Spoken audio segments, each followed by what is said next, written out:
जी बिस्मिल्लाहिर्रहमानिर्रहीम, अस्सलाम वालेकुम। कैसे हैं आप लोग? सब ठीक हैं? खैरियत से हैं? आवाज़ भी ठीक आ रही है?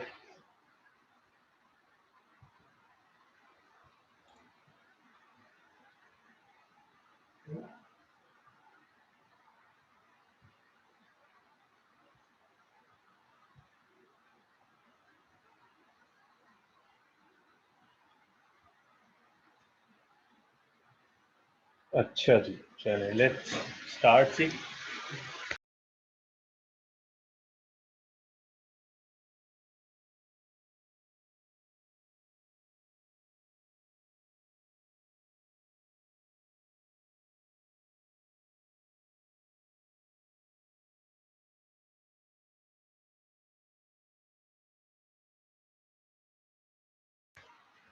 अच्छा जी, आज की क्लास भी तकरीबन हम कह सकते हैं कल से कनेक्टेड है, क्योंकि एक तो हमें सबसे पहले फ्रॉड रिस्क फैक्टर का एक क्वेश्चन करना है और उसके बाद हमने अपनी डिस्कशन को आगे ले जाना है audit procedures and audit evidence के ऊपर। तो ऑडिट रिस्क में से अभी तक अगर आपके कोई observation ho, anything that you need to ask, you're not feeling comfortable with the approach, with the style, with the way how to write in the exam, how to read the scenario, how to use the information given in the scenario, या अभी तक सारा ठीक है? अब जाहिर है अब आप उसकी कुछ प्रैक्टिस करेंगे तो इंशाल्लाह things will improve a lot. What do you think? मतलब एक कंफर्ट, एक सेंस जरूर डेवलप होनी चाहिए कि हाँ ठीक है, ये ऐसे करना होता है और समझ में आ रही है चीज़, इट मेक सेंस, और इंशाल्लाह जब हम प्रैक्टिस करेंगे तो फिर ये हो जाएगा। जी होंगे, वो तो डेफिनेटली होते हैं, मॉक तो फॉर श्योर होते हैं जी। उससे पहले भी आपके टेस्ट भी होंगे, जब हम ये टॉपिक कर लेंगे तो इंशाल्लाह अगला टेस्ट भी होगा हमारा।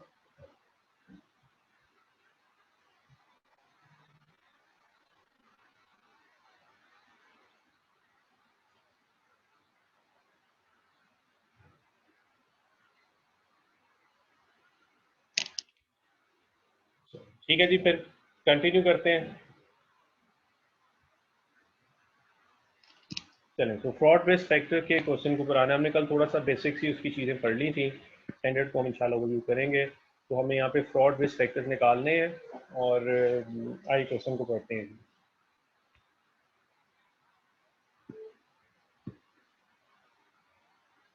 You are an audit manager in a chartered accountant firm and you are carrying out the planning of the audit of cell phones company, a listed company, and a high street retailer of mobile phones for the year ending 30th September 2007. The notes from your planning meeting with the finance director includes the following. Number one of the company's main competitors ceased trading during the year due to increasing pressure on margins in the industry and competition from online retailers. हाँ जनाब, जब कोई क्या triggering word है, यहाँ है कोई fraud risk factor की जनाब? यहाँ पे कंपेटिटर छोड़ के जा रहे हैं, cease trading, increasing pressure on margin है, इंडस्ट्री कॉम्पिटिशन, कोई है ऐसी बात?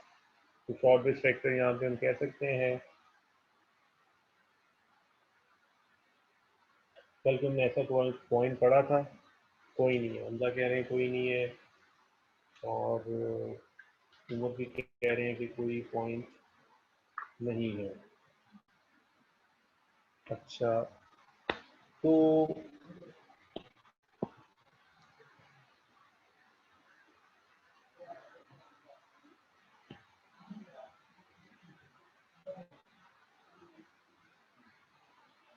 हजम में ये वाले पॉइंट पढ़े थे, जरा इन पे गौर करें। फ्रॉडुलेंट फाइनेंशियल रिपोर्टिंग में फाइनेंशियल स्टेबिलिटी, कंपनी या प्रॉफिटेबिलिटी थ्रेटन, कंपेटर जा रहे हैं, इंडस्ट्री के हालात ख़राब हो रहे हैं, मार्जिन डिक्रीज हो रहे हैं, प्रेशर बिल्ड हो रहा है मैनेजमेंट पे, जाहिर है उन्हें रिजल्ट को अच्छे दिखाने हैं, उनके शेयर होल्डर्स की एक्सपेक्टेशन है, मीटिंग है। तो ये जो operating condition with in industry है, ये वाले हालात इस चीज़ को इंडिकेट कर रहे हैं कि there could be a risk of, यानी वही बात है कि फ्रॉड रिस्क फैक्टर। अब दो तरह के फ्रॉड हमने पढ़े थे, फ्रॉडुलेंट फाइनेंशियल रिपोर्टिंग और दूसरा था मिस एप्रोप्रिएशन ऑफ एसेट। तो फ्रॉड रिस्क फैक्टर तो है, जिससे हमने कहा था ऑडिट रिस्क का, फ्रॉड रिस्क फैक्टर की आ गया। अब अगर आप एग्जाम में ये भी बता देंगे ये कौन से वाले फ्रॉड का रिस्क फैक्टर है तो ज़्यादा बेहतर होगा, क्योंकि फ्रॉड दो तरह के, कौन से फ्रॉड का यहाँ पर रिस्क होगा, कंडीशन जिस तरह की हालात मुश्किल है, इंडस्ट्री में सर्वाइवल मुश्किल हो रहा है कंपनी का, फ्रॉडुलेंट फाइनेंशियल रिपोर्टिंग बिल्कुल बिल्कुल। फिर उसके बाद फ्रॉडुलेंट फाइनेंशियल रिपोर्टिंग हो या मिस एप्रोप्रिएशन ऑफ एसेट हो, हर दोनों टाइप के फ्रॉड के फ्रॉड रिस्क फैक्टर की तीन कंडीशन है। एक वो था इंसेंटिव या प्रेशर, दूसरा अपॉर्चुनिटी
अच्छा जी, sorry I got disconnected, actually my internet is acting up, तो आई होप अब प्रॉब्लम नहीं होगी, लेकिन इन केस अगर हो जाए तो आपने कहीं जाना नहीं है, जस्ट हैंग ऑन, इंशाल्लाह I will be back, but I sincerely hope कि अब ये प्रॉब्लम नहीं होगी। तो आप लोग सही तरह से सुन रहे हैं ना मुझे?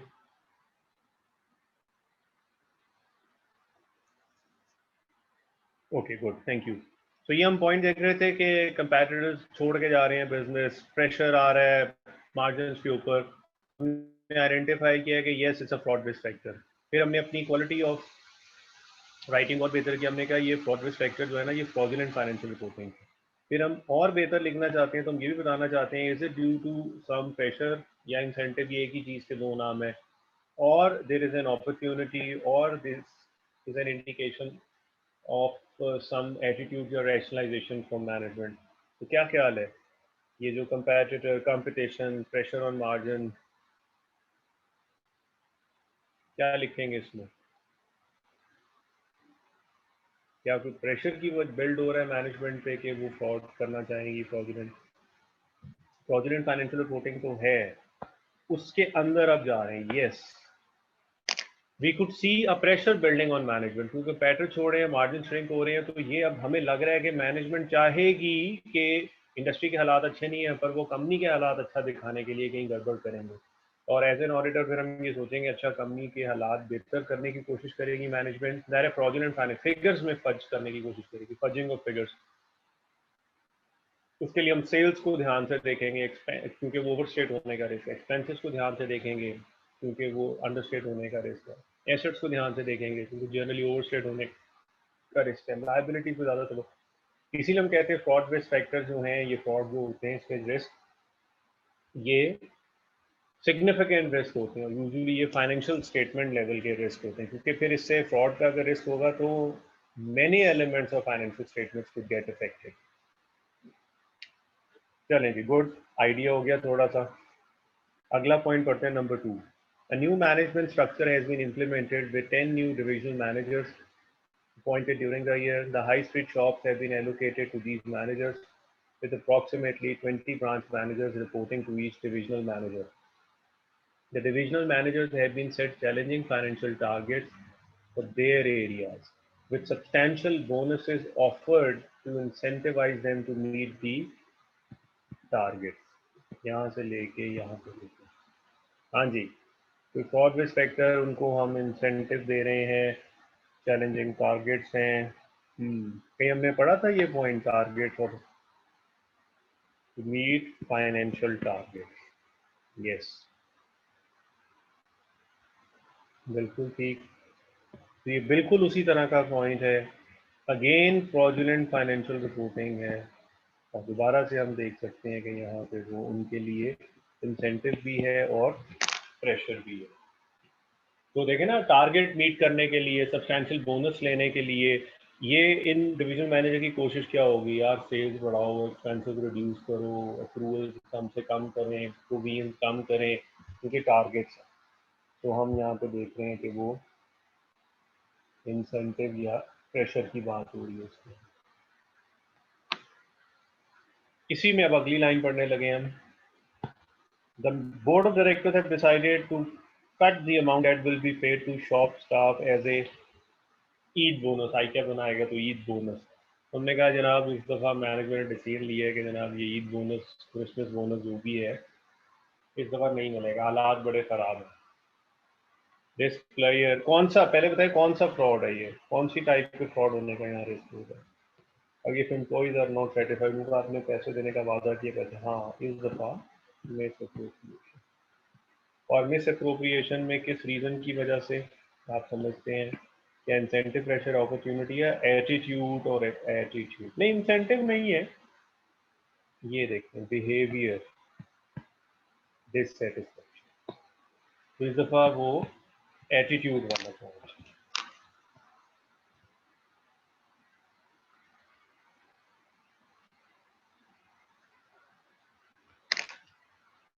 Next, number 3। In response to recommendation in prior years report to management, a new inventory system has been implemented There was some problem in first months of operation, but a report has been submitted to the board by the chief accountant confirming that the problems have all been resolved and that information produced by the system will be accurate. The finance controller commented that the chief accountant has had to work very long hours to deal with this new system, often working at weekends and even refusing to take any leave until the system was running properly. ये जो chief accountant का behaviour है ना कि वो नया system दिन रात मेहनत कर रहा था, सुबह सबसे पहले आता था, रात को सबसे एंड पे जाता था, वीकेंड पे भी उसने कोई छुट्टी नहीं, कोई ऑफ डे नहीं लिया. So this behavior of employee seems suspicious. It's too good to be true. यानी इतना लॉयल, इतना ज़्यादा डेडिकेशन बजाते खुद डाउटफुल है. तो द बिहेवियर ऑफ चीफ, अब यही रिस्क है कि वो बैठ के उसके पास एक मौका था, पीछे कोई गड़बड़े हुई होंगी, उसने कहा नया इन्वेंट्री सिस्टम है, ओपनिंग बैलेंसेस चेंज करके सही जो अब एक्चुअल है वो लिख देते हैं, पिछले सिस्टम में क्लोजिंग बैलेंसेस शायद ज़्यादा आ रहे होंगे, आइटम्स कम होंगे, चोरी वोरी हो गई होगी, गड़बड़ हो गई होगी, फिगर सही नहीं होगी. उसने कहा मौका अच्छा है, सारा एक हाथ सफाई कर रहे हैं, ओपनिंग बैलेंस सारे सारे पुराने बैलेंसेस दफन हो जाएंगे. तो yes, opportunity, very well identified. This gives an excellent opportunity to commit fraud. नया सिस्टम, नए बैलेंसेस पीछे से कनेक्ट नहीं होगा, वाइप आउट हो जाएगा, किसी को पता ही नहीं चलेगा. फेस करना, it's a once in a lifetime opportunity, अपने गुनाह धोने का बहुत अच्छा मौका है. तो यस, चूंकि चीफ अकाउंटेंट है तो चीफ अकाउंटेंट क्या कर सकता है, वो फिगर्स में चेंजेस करेगा. चीफ अकाउंटेंट का एक्सेस टू इन्वेंट्री तो है नहीं. तो fraudulent financial reporting will probably very well identified case. This gives an opportunity. Next है जी number 4. The company is planning to raise new capital. Company is planning to raise new capital through a share issue with after the year end in order to finance expansion of the business into other countries in Europe. As a result, finance controller has requested that the auditor's report be signed off by Ithnitin, that is 6 weeks earlier than previous year. अच्छा, एक minute अजान हो रही है, थोड़ी for a brief moment हम जरा pause करते हैं.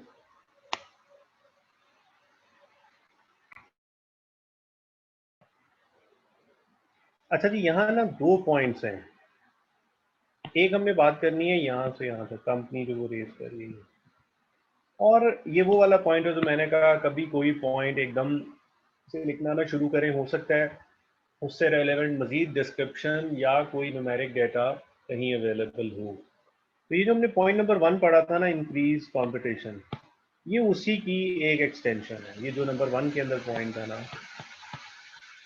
अभी उसका सेकंड पार्ट है कि हालात देखें, हमारे शक को और तकवीत मिल रही है. कैसे? इंडस्ट्री के हालात ख़राब हैं, लोग छोड़ के जा रहे हैं, ऐसे हालात में सरवाइव किया जाता है, होल्ड किया जाता है, एक्सपेंड नहीं किया जाता. इन हालात में expansion is not a wise strategy. Expansion तो तब किया जाता है जब मार्केट में तेज़ी हो, चीज़ें चल रही हो, बहुत बेहतरी हो. जब ऑलरेडी छोड़ के जा रहे हैं लोग और मार्जिन स्क्वीज हो रहे हैं, तो टाइम टू होल्ड थिंग्स. तो कंपनी के इरादे हैं जनाब, नए शेयर इशू करने हैं, नई ब्रांचेस खोलनी है, नई जगह जाना है, तो और हालात कुछ और. तो इससे हमारे वो वही वाले पॉइंट को मजीद शक मिल रहा है कि यहाँ पे फ्रॉडुलेंट फाइनेंशियल रिपोर्टिंग का फ्रॉड रिस्क फैक्टर जो है वो ज़्यादा है, क्योंकि अब मैनेजमेंट ने शेयर होल्डर से पैसे भी लेने हैं, एक्सपेंशन भी करनी है, तो फिर बहुत चांसेस हैं कि वो फिगर्स में खर्च करना चाहेंगे. देखिए, हम इल्ज़ाम नहीं लगा रहे हैं, बट हम सोच रहे हैं कि यहाँ गड़बड़ हो सकती है. हुई है या नहीं हुई है, that remains to be scene.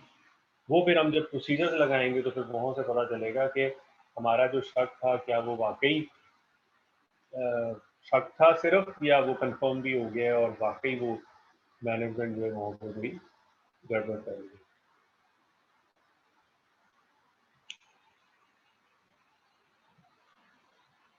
अच्छा, इसके बाद इसकी जो सेकंड लाइन है वो भी देखते हैं.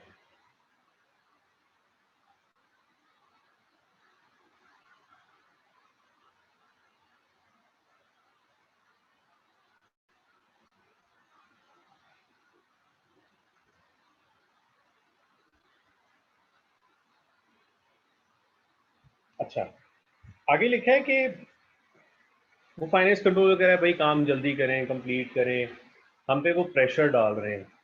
अब जाहिर है इससे हमारा डिटेक्शन रिस्क इंक्रीज होगा, बट ये भी हमारा एक फ्रॉड रिस्क फैक्टर है। क्यों? ये जो मैनेजमेंट का एटीट्यूड है ना, ये स्टैंडर्ड में और भी एग्जांपल हैं बहुत थोड़ी देखें, ये जो एटीट्यूड है, काम जल्दी खत्म करें, हमें बड़ी जल्दी है रिपोर्ट की, दिस एटीट्यूड में ऑल्सो इंडिकेट कि मैनेजमेंट ने कोई ऐसे गड़बड़ की और वो हमें चाह रहे हैं कि हम अपने प्रोसीजर रिड्यूस कर दें और जल्दी जल्दी रिपोर्ट दे दें। तो बेसिकली मैनेजमेंट जो है, हमारा डिटेक्शन रिस्क, हमारे एंड पे डिटेक्शन रिस्क इंक्रीज हो जाएगा। बट अगेन ये भी पुटिंग प्रेशर ऑन मैनेजमेंट जो है, ये भी एक फ्रॉडुलेंट फाइनेंशियल रिपोर्टिंग के लिए एटीट्यूड की बात होगी यहाँ पे, कि वो जो हमें कह रहे हैं कि जल्दी करें। ये मैनेजमेंट का जो एटीट्यूड है, ये रवैया, ये बिहेवियर जो है, ये भी एक इंडिकेशन है कि यहाँ पे प्रॉफिट आते हैं। फिर उसके बाद कुछ न्यूमेरिक डेटा। आप देखिए न्यूमेरिक डेटा है, ये आपने ऊपर जहाँ जहाँ हमने बातें की उसके साथ सपोर्ट करना है हमें। और देखिए हमें अब कुछ चीज़ें और भी मिलती नजर आ रही हैं। ये पिछले साल के पूरे साल के ऑडिटेड अकाउंट्स हैं। इस साल अभी ईयर एंड अभी तक नहीं हुआ तो 9 मंथ्स और अनऑडिटेड। पिछले पूरे 12 महीनों की सेल 280 है और इस बार 9 मंथ्स की सेल ये इंक्रीज हो गई। ऊपर हमें पॉइंट 1 में क्या बताया था, हालात बड़े टाइट हैं, लोग छोड़ छोड़ के जा रहे हैं, और हमारी सेल 9 मंथ्स की सेल पिछले 12 मंथ से ज़्यादा हो गई। Same goes for gross profit. हमारा 9 मंथ्स का ग्रॉस प्रॉफिट पिछले पूरे साल के ग्रॉस प्रॉफिट से ज़्यादा। How come? तो ये वही हमारा जो पॉइंट नंबर 1 और जो पॉइंट 4 को मिला था उसके साथ लिंक करना है। हमारा शक और गहरा होता जा रहा है, यानी वो रिजल्ट्स इंडिकेट कर रहे हैं कि हम इंडस्ट्री से बहुत ज़्यादा बेटर परफॉर्म कर रहे हैं। क्या ये वाकई जेन्युइन रीजन की वजह से बेटर परफॉर्मेंस हो सकता है? हमारे पास कोई ऐसी चीज़ हो, ऐसी स्ट्रैटेजी हो, ऐसी क्वालिटी हो कि हमें कोई इंडस्ट्री के हालात से फर्क नहीं पड़ रहा, लेकिन ये कंफर्म करना पड़ेगा, देखना पड़ेगा। तो बहुत सारी चीज़ें, नेट प्रॉफिट भी देखें, 11 है तो वो 46 हो गया, यानी कि इस दफ़ा का नेट प्रॉफिट भी बढ़ गया। अजीब सी बात है। फिर कह रहे हैं several shop properties owned by the company were sold under sale and lease back arrangement. और प्रॉब्ली अगर आप यहाँ देखें तो ये 30 रुपीज़ का exceptional profit on sale of properties और सेल एंड लीज बैक। तो इससे पहले पहले आप देखें हमारा 105 है, बहुत कम प्रॉफिट था। तो इस 46 में मेजर कंट्रीब्यूटर तो ये 30 है, और वो कंपनी ने सेल एंड लीज बैक किया। ये भी हमें एक रिस्क बढ़ जाता है कि पता नहीं कंपनी ने सेल एंड लीज बैक के अंदर जो गेन या लॉस रिकॉर्ड करना है जो IFRS 16 है, वो सही किया या नहीं किया, और हो सकता है जानबूझ के गलत किया, और क्योंकि रिजल्ट्स भी बेहतर करने हैं, now we could see the reason, हो सकता है इनोसेंट मिस्टेक ना हो। तो ये जो sale and lease back transaction है, इसके ऊपर गेन जो निकाला है वो हमें ज़्यादा थॉरोली चेक करना पड़ेगा, क्योंकि उसके अंदर ज़्यादा रिस्क है गड़बड़ होने का।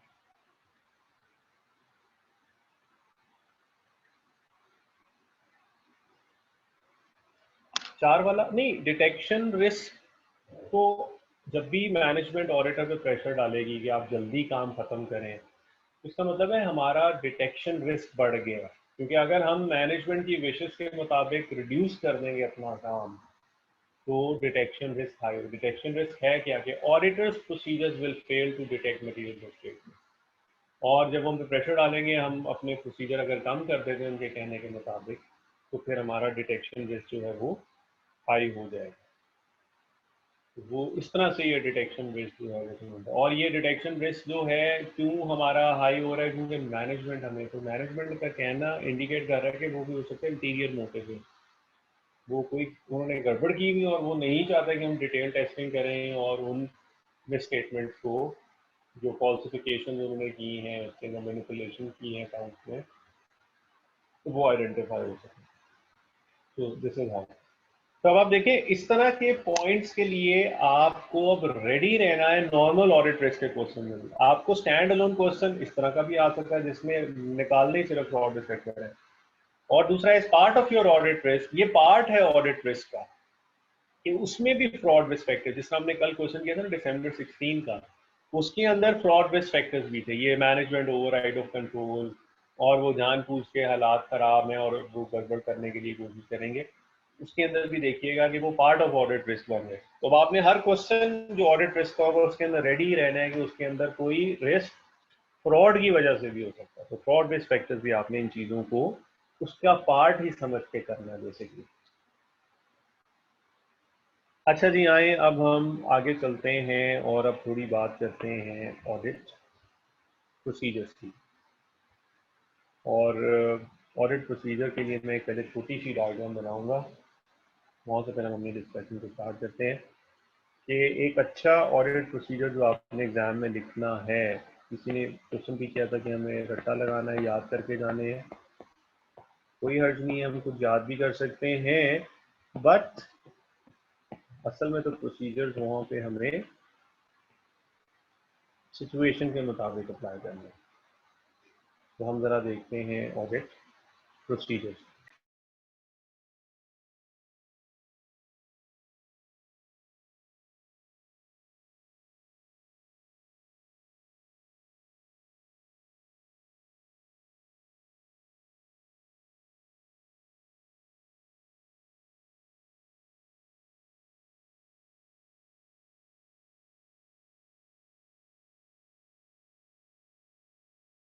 अच्छा जी, तो मैं ये बनाने लगा हूँ कि एक अच्छे ऑडिट प्रोसीजर जो आपने एग्जाम में बनाने हैं, लिखने हैं, उसमें क्या क्वालिटी होनी चाहिए।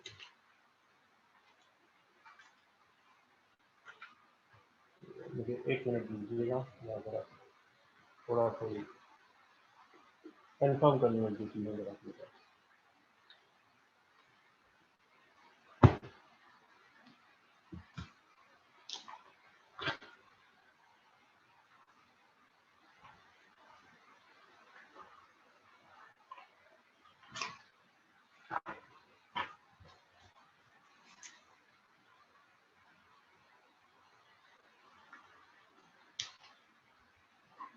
जैसे मैं आपके साथ ही हूँ, बस मुझे एक minute.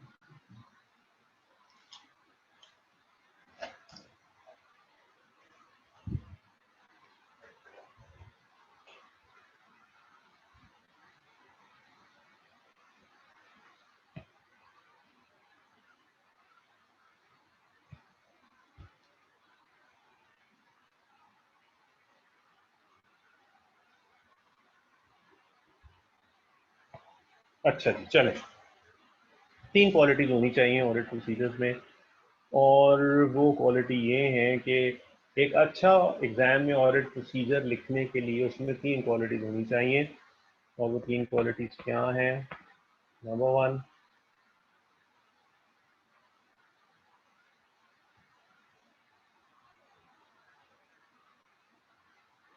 What is to be tested, क्या टेस्ट करना है। नंबर 2, हाउ, कैसे टेस्ट करना है।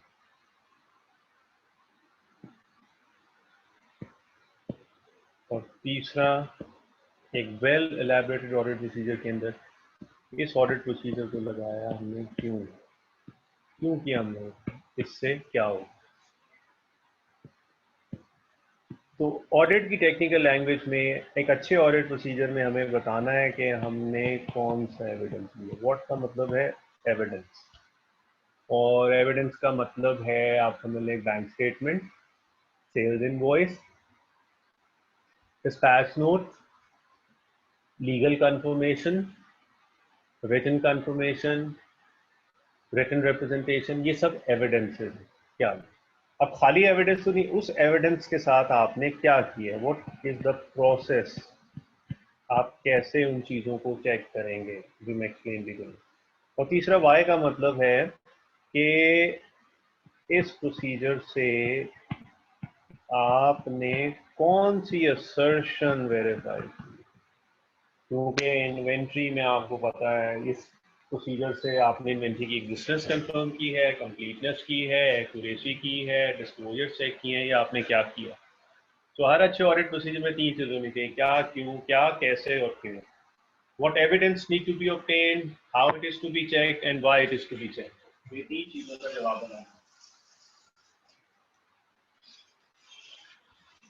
अच्छा जी, अब मैं आपको एक एक एग्जांपल देता हूँ। सबसे पहले एक अच्छे ऑडिट प्रोसीजर की हमने यहाँ पे इसको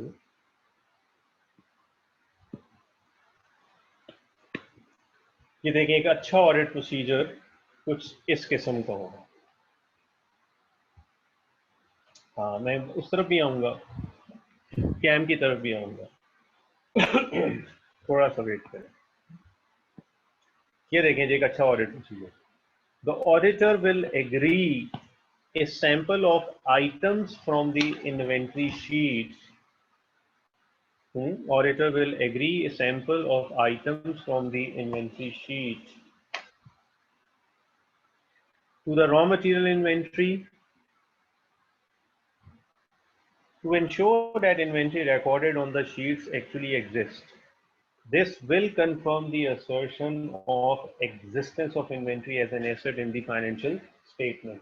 अब देखें, इसके अंदर तीन चीजें हमने, हमारा पर्पस क्या था ये काम करने का, वो सबसे पहले हमने लिखा कि ये काम हम क्यों कर रहे हैं, क्योंकि हमें कौन सी एग्जिस्टेंस ऑफ इन्वेंट्री। तो ये वो तीसरी वाली बात, इस प्रोसीजर से हम हमने एग्जिस्टेंस ऑफ इन्वेंट्री चेक करनी है।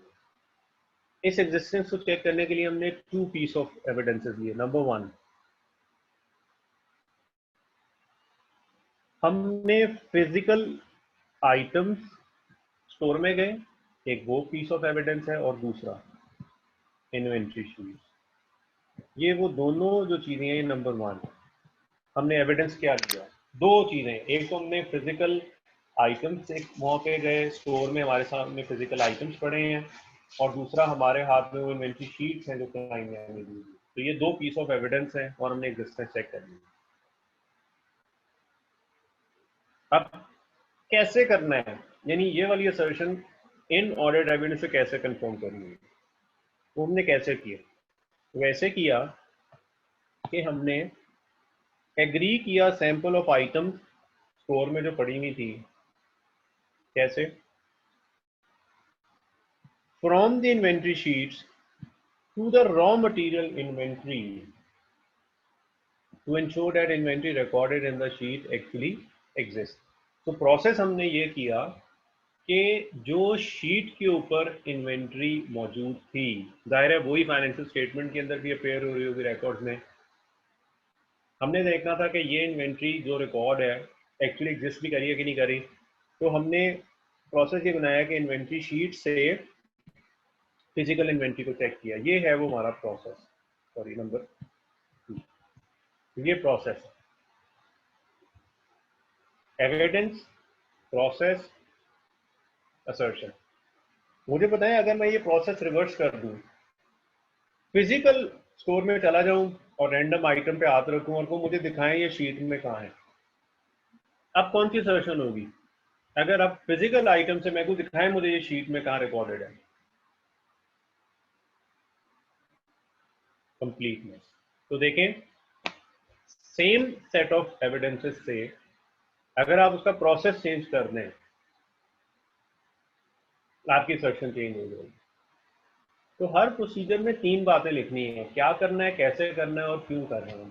ये बताएंगे तो आपको सही फुल मार्क्स मिलेंगे। ठीक है, तो एविडेंस का मतलब है, इसमें एक और एग्जांपल, चले वो मैं आपको अब यहाँ से हाईलाइट करता हूँ, इधर से बात ले रही।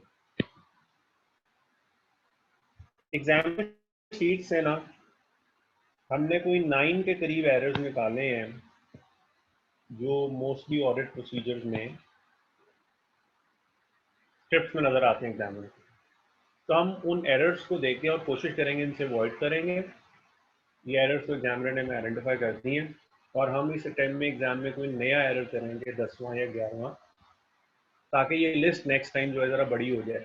ये 9 तो पता चलने लगे हमें, तो नए एरर्स कमिट करेंगे, ये नहीं करेंगे। ठीक है, तो एक एरर क्या होता है? पहली एग्जांपल एरर की, writing an audit procedure without explaining the reason for the procedure. For example, procedure लिखा, auditor will check a sample of item from inventory sheet to the inventory. आपने एविडेंस भी बता दिया, एविडेंस भी है, process भी है, बट पता नहीं चल रहा है आप क्यों कर रहे हैं। कौन सी assertion के लिए करनी है? आगे क्या लिखना चाहिए? This will confirm dash assertion of the inventory exists. ये मिस है। हाँ, अगर एग्जामिनर ने आपसे पूछा ही है कि मुझे दो प्रोसीजर बना के दिखाएं to confirm the existence of inventory, जब उसने पूछी एक स्पेसिफिक असर्शन है, तो फिर आप जवाब में दोबारा उसको ये बताने की, जब आपने हेडिंग ही लिखा है कि following procedure should be applied to confirm the existence, number one, फिर असर्शन देने की जरूरत नहीं। लेकिन अगर आप एक लॉन्ग लिस्ट ऑफ प्रोसीजर्स दे रहे हैं फॉर इन्वेंट्री, तो फिर बेहतर बताएं इस प्रोसीजर से कौन सी असर्शन, इस प्रोसीजर से कौन सी असर्शन। तो ये प्रोसीजर गलत नहीं है एग्जाम पॉइंट ऑफ व्यू से, बट इनकम्प्लीट है। ठीक है। दूसरा error, stating an assertion word as a reason for performing a procedure. Confusing सा लग रहा है। एग्जाम्पल, हमने एग्जाम में प्रोसीजर बना रहे confirming the occurrence, confirm the occurrence of sale, confirm the occurrence of sale. हम ये तो कह रहे हैं भाई असर्शन अकरेंस है, बट कंफर्म, वो कंफर्म कैसे करना है कुछ नहीं लिखा, क्या एविडेंस लेने हैं कुछ नहीं लिखा। वो जो असर्शन है उसी को हम प्रोसीजर बना रहे हैं। Check the disclosure of provision, वो कैसे करना है? रीड करना है डिस्क्लोजर और इंश्योर करना है that is in line with I 37 requirement. हम लिखें check that inventory is accurately recorded, ये तो कोई प्रोसीजर नहीं है। How it is to be check, what is there to be check. तो खाली असर्शंस को ही उल्टा करके लिख देना confirm that inventory exist at, ये प्रोसीजर थोड़ी है, या तो आप असर्शन को लिख के जा रहे हैं। Number 3, writing what internal control system should do rather than stating the. हमने जो प्रोसीजर बनाने हैं वो ऑडिटर के पॉइंट ऑफ व्यू से बताना, ये नहीं बताना कि मैनेजमेंट को ये करना चाहिए। फॉर एग्जांपल, मैं वैसे बता रहा हूँ, प्रोसीजर लिखें, मैनेजमेंट, हम प्रोसीजर लिख रहे हैं, management should appoint a security guard at the gate of store. भाई this is not an audit procedure, this is what management should be doing. असल हम कह रहे हैं for all goods receive there should be a good receive note raised, कि हर जो भी कंपनी गुड रिसीव करे उसके लिए गुड रिसीव नोट बनना चाहिए। भाई ये तो मैनेजमेंट का काम है ना, हमने तो नहीं करना ये। सो बी केयरफुल, मैनेजमेंट वाले काम हमने प्रोसीजर में नहीं लिखना। अगला है मेरा favourite, writing vague procedure. Check the invoice, check the goods receive note. क्या गलती है जनाब इसमें? कुछ भी नहीं लिखा, जीरो नंबर, जीरो बता। Check the invoice, check the confirmation, check the bank statement. क्यों? पहली बात है, इनवॉइस, इनवॉइस भी दो तरह की हो सकती है, सेल्स इनवॉइस या परचेज इनवॉइस, तो आपने एविडेंस भी सही नहीं लिखा। दूसरा, ये तो बताया ही नहीं कि इनवॉइस में चेक करना क्या है, क्या डेट चेक करनी और इंश्योर करना इस पीरियड से, ताकि आप फर्दर सेक्शन चेक कर सकें। क्या आपने ये चेक करना है कि इसके ऊपर जो क्वांटिटी और रेट लगा हुआ है वो मल्टीप्लाई करके वही अमाउंट सेल में आ रही है, तो आप एक्यूरेसी चेक कर रहे हैं। तो what is there to be check in, खाली check the sale invoice is a vague statement. Sale invoice, obtain the copy of sale invoice and match the particulars with delivery note। ये है आपका procedure के cell invoice को delivery note के साथ check करें, customer order के साथ चेक करें। तो आप इसमें कंप्लीटनेस असर्शन देख रहे हैं, या आगे चले जाएं, obtain the copy of and ensure that particulars have been properly entered in journal ledger। तो ये बात कंप्लीटनेस की तरफ जा रहे हैं। डिस्पैच नोट से चेक करेंगे तो एग्जिस्टेंस, अकरेंस की बात हो रही होगी, अगर सेल्स की बात, रिसीवेबल्स की बात करेंगे तो एग्जिस्टेंस। यस, और नंबर 3 ये तो बता ही नहीं रहे कौन सी सर्जन है, एग्जिस्टेंस है, एक्यूरेसी है, क्या करें। तो चेक, ये सब जीरो नंबर है, क्रॉस लगता है। याद रखें, 2-3 वर्ड्स का कोई प्रोसीजर नहीं होता। चेक दी इनवॉइस, 3 वर्ड्स को स्टॉप, जीरो नंबर। आपका प्रोसीजर 1 से 1.5 लाइन मिनिमम, 1 से 1.5 लाइन मिनिमम में होगा, तो फिर आपको उसमें 1 नंबर मिलेगा। और आइडियली स्पीकिंग एटलीस्ट 2 लाइन्स का एक प्रोसीजर होना चाहिए प्लीज। नंबर 5 है कोटिंग इन करेक्ट असर्शन। हाँ, इसमें आपने 1 भी सही लिख दिया, 2 भी सही लिख दिया, लेकिन असर्शन कंफर्म होती है एग्जिस्टेंस और आपने लिख दी कंप्लीटनेस। जैसे कि tracing detail from purchase order to the good receive note in order to confirm the existence. अब पीओ परचेज ऑर्डर पहले बनता है और फिर उसके बाद परचेज ऑर्डर बनेगा, उसके बाद चीज़ें आएंगी आपके पास, और जब आप चीज़ें रिसीव करेंगे तो फिर GRN बनेगा। सही है ना, ऐसे है ना। तो अगर आप, जिस तरह क्वेश्चन में लिखा है, आप परचेज ऑर्डर की चीज को GRN में चेक कर रहे हैं, इसमें बेसिकली आप क्या चेक कर रहे हैं इसमें, sorry, tracing details from PO to the goods receive note in the completeness assertion would apply, जबकि वो क्या कह रहे हैं, हमने क्या लिखा जनाब, एग्जिस्टेंस चेक।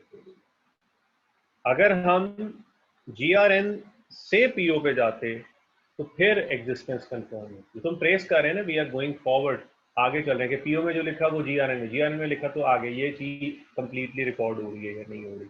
अगर आप एक बाद वाले डॉक्यूमेंट से पीछे आएंगे तो एग्जिस्टेंस चेक होगी। If you are moving forward तो फिर आप कंप्लीटनेस की बात करें, तो असर्शन सही लिखनी है। मैं आपको सजेस्ट पता क्या करूँ, आई कैप इस मामले में लीनियंट है। अभी हम देखते हैं डेमो, आई कैप बहुत सारे प्रोसीजर बना रहा है। आई कैप अपने प्रोसीजर में नहीं, एक्यूरेसी नहीं, एक्यूरेसी का ताल्लुक अमाउंट, कैलकुलेशन, वर्किंग से होता है। ये तो डिटेल्स हैं, कौन क्या चीज़ थी, कितने साइज में थी, क्या कलर थे।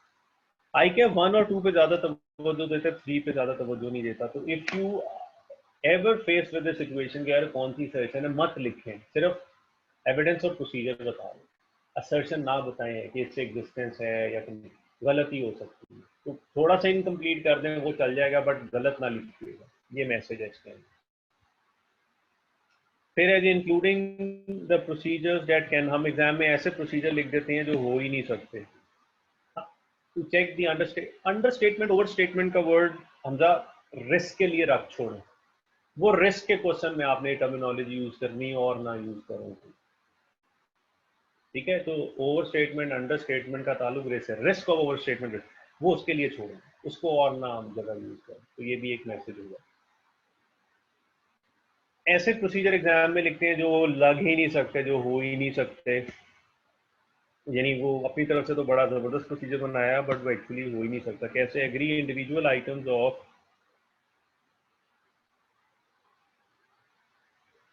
Physical inventory to the sale invoice.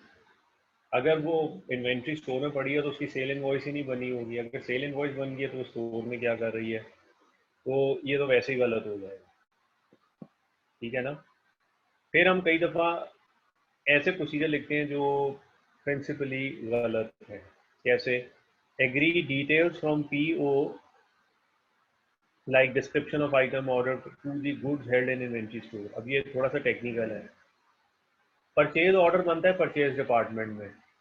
अगर आप वो PO लेके स्टोर में चले जाएं और कहें कि मुझे दिखाओ ये चीज़ें कहाँ हैं, पूरी करते हो नहीं पड़ी ना, मुझे पहले ही शक था तुम चोर का, तुम्हारा लाइफस्टाइल भी चेंज हुआ है, पिछले तुम्हारे बाल लग गए, मैंने रोलेक्स की घड़ी पहनी थी, मुझे पहले ही शक था चीज़ें पूरी। तो क्या, नहीं साहब ऐसी बात नहीं है, मेरी तो लॉटरी निकली। नहीं नहीं, देखो ये परचेज ऑर्डर है, चीज़ें तुम्हारे पास, उसका कसूर नहीं है, आप गलती कर रहे हैं। PO की बेस पे स्टोर में चीज़ें पता नहीं वो उसने रिसीव की है कि नहीं की, वो तो जिम्मेदार है GRN। अगर GRN बना है तो स्टोर में होनी चाहिए। तो आप एक परचेज डिपार्टमेंट का डॉक्यूमेंट लेके स्टोर में चले जाएंगे और उस पर प्रेशर डालेंगे, तो ये आपकी तरफ से इंटिमिडेशन है, आप गलत हैं। उससे उसकी अकाउंटेबिलिटी पूछें, भाई ये GRN बना है, ये चीज़ें कहाँ, ये क्यों नहीं पड़ी तुम्हारे पास, तो उसकी अकाउंटेबिलिटी GRN से करें, PO से नहीं करें। तो ये टेक्निकल गलती है। फिर इम्प्रैक्टिकल प्रोसीजर, ये भी मजे का। For example segregation of duties between petty cash के लिए एक अलहदा बंदा रखें, रिकॉर्ड करने के लिए अलहदा। ये बेसिकली ना, ये प्रैक्टिकल प्रोसीजर इस पॉइंट ऑफ व्यू से है कि अगर आप कंट्रोल की कोई वीकनेस मिली और आप क्लाइंट को सजेस्ट करते हैं, तो कंपनी का टोटल पैटी कैश महीने का 20,000 होता है, आप कहते हैं सेग्रीगेशन ऑफ ड्यूटीज होनी चाहिए, तो आप 15,000 के 3 बंदे रखें, एक पैटी कैश को जो प्रूव करे, एक रिकॉर्ड करे और एक जिसके पास पैटी कैश हो। तो 45,000 का आप एक्सपेंस करवा दें कंपनी का, just to manage 20,000 petty cash. तो ये इम्प्रैक्टिकल है। हमने जो भी कंट्रोल्स कंपनी लगाती है, हमने सजेस्ट करने चाहिए, हमें वो प्रैक्टिकल नेचर के होने चाहिए। तो ये ज़रा इनसे बचना है और B innovative, be creative, come up with something new. इस तरह के एरर्स नहीं करना, इस तरह के एरर्स मोस्टली हो रहे होते हैं। अब आते हैं एक और चीज़ क्लियर करते हैं, फिर मैं आपको क्वेश्चन में लेके जाता हूँ। एक बड़ा ही कंटेंशियस इशू होता है, समझ नहीं आती कि जनाब ये ऑडिट प्रोसीजर और ऑडिट एविडेंस में क्या फ़र्क है, यानी what is the difference between evidence and procedure, यानी ऑडिट प्रोसीजर या ऑडिट एविडेंस। मैंने एक छोटी सी यहाँ पे इसी के ऊपर डायग्राम बनाता हूँ, इससे क्लियर हो। जब हम एक एविडेंस की बात करते हैं ना, evidence is just a physical और इंटेंजिबल फॉर्म ऑफ प्रूफ, ठीक है, एक एविडेंस। जब आप उस एविडेंस पे, फॉर एग्जांपल एक सेल्स इनवॉइस, आपने क्लाइंट की फाइल में से एक सेल इनवॉइस या हाँ सेल इनवॉइस अपने हाथ, वो एक एविडेंस है। जब आप उस सेल्स इनवॉइस पे उस एविडेंस के ऊपर अपने प्रोसीजर्स लगा लेते हैं, अप्लाई करते हैं, फॉर एग्जांपल आपने उस सेल्स इनवॉइस के ऊपर, आपने उस सेल इनवॉइस की डिटेल को चेक कर लिया डिस्पैच नोट के साथ, आपने सेल इनवॉइस को ऑनवर्ड चेकिंग चेक कर ली कि जनाब जर्नल लेजर में ये चीज़ें बुक हो गई हैं, आगे सही रिकॉर्डिंग हो रही है कि नहीं हो रही। तो पहले तो एक सिंगल, जब आप उस एविडेंस के ऊपर अपना कोई भी ऑडिट प्रोसीजर लगा लेते हैं, then that evidence now becomes your audit, जिसके ऊपर आपने कोई प्रोसीजर अप्लाई किया है और कोई कंक्लूजन फॉर्म किया है। हम बैंक स्टेटमेंट लेते हैं, वो एक सिंपल एविडेंस है, लेकिन जब हम बैंक स्टेटमेंट में जो आइटम्स आ रही हैं, cheques issued but not presented, cheque deposited but not, उनको बैंक स्टेटमेंट से चेक करके टिक लगा लिए, टोटल चेक कर लिए, casting cross casting, depreciation calculate कर ली डेप्शन शीट के ऊपर, तो फिर वो ऑर्डिनरी एविडेंस नहीं है, फिर वो ऑडिट एविडेंस बन जाता है। तो इसका भी ख्याल रखना होता है। कई दफ़ा एग्जामिनर कहता है what audit procedures would you apply, कई दफ़ा एग्जामिनर कहता है what audit evidence would you obtain. तो फिर हमारे आंसर में थोड़ा सा फर्क आएगा कि ऑडिट प्रोसीजर लिखने का तरीका कुछ और है, और अगर एग्जामिनर ने पूछा ऑडिट एविडेंस क्या लेंगे आप इस चीज को वेरीफाई करने के लिए, मिलती जुलती चीज है लेकिन लिखने का स्टाइल चेंज हो जाएगा। तो वो मैंने आपको जरा क्लियर करना है, छोटी सी एग्जाम्पल से करते हैं, फिर मैं बड़े क्वेश्चन में आते हैं। ये हमारे पास आप छोटी सी एक्टिविटी करते हैं,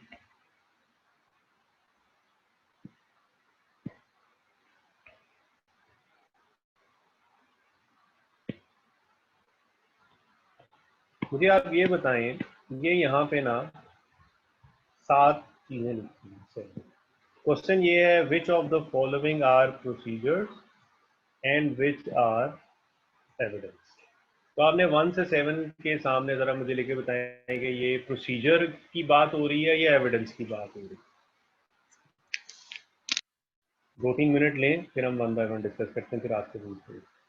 for example inspecting non current fixed assets for sign of option. Number 2, an item of inventory that is present. Number 3, a bank statement. इसमें एविडेंस क्या है और प्रोसीजर्स क्या है,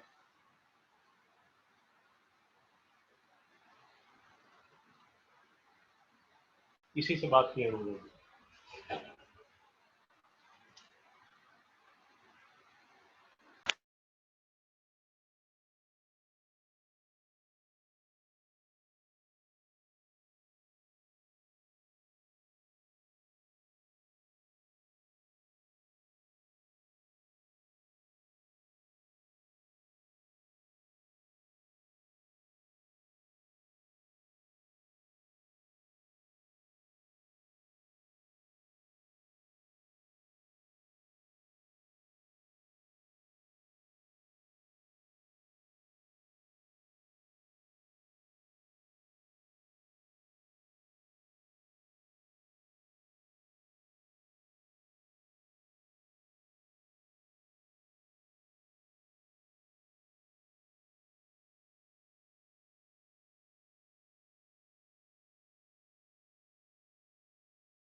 जी डन।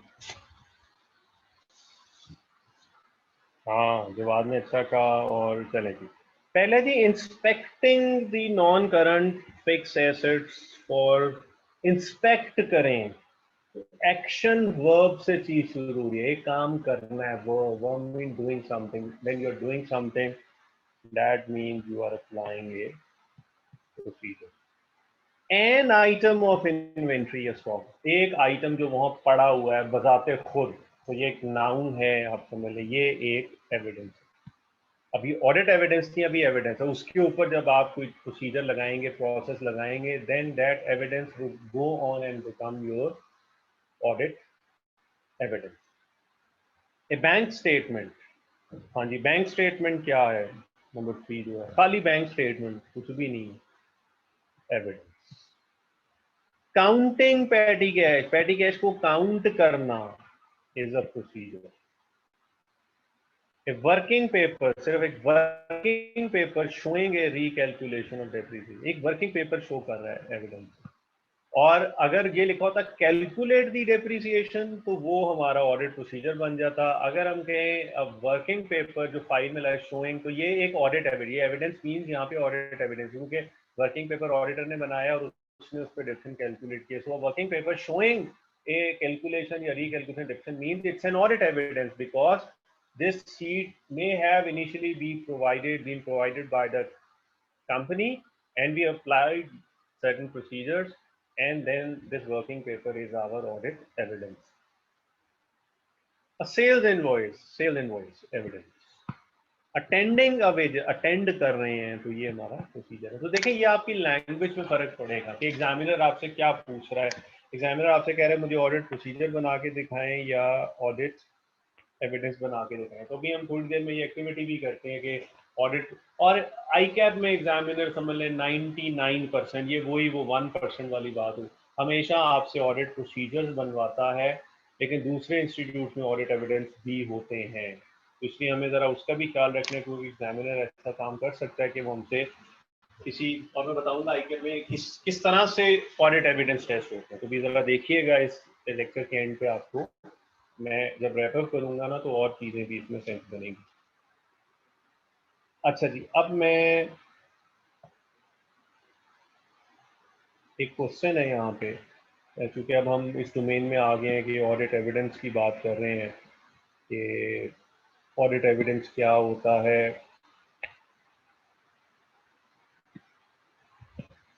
मैं आपकी थोड़ी बात और डिस्कस करूँ।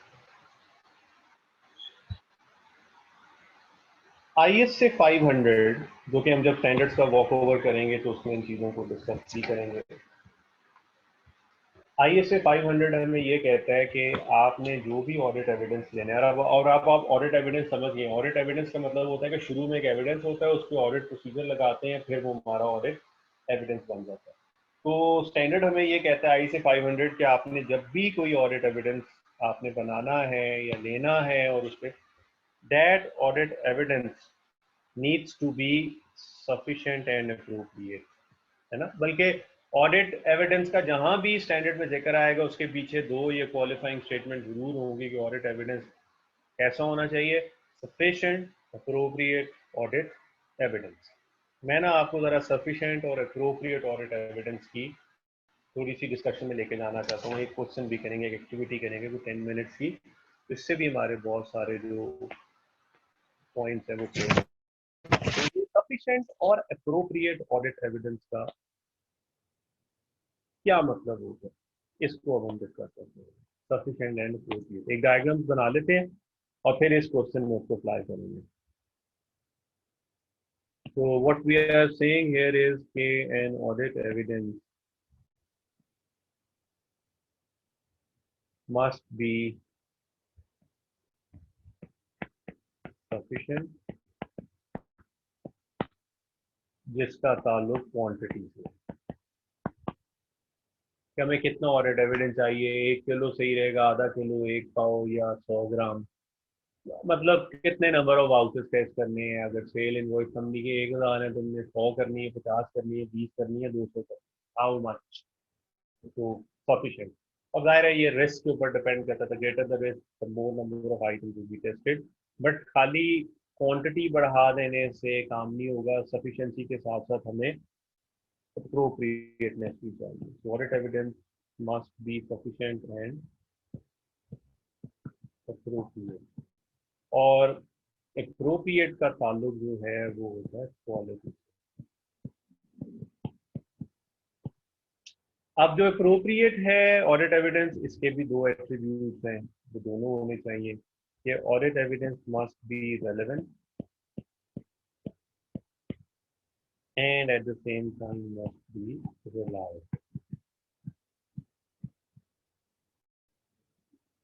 अच्छा, रेलेवेंट का मतलब समझने के लिए relevant to assertion,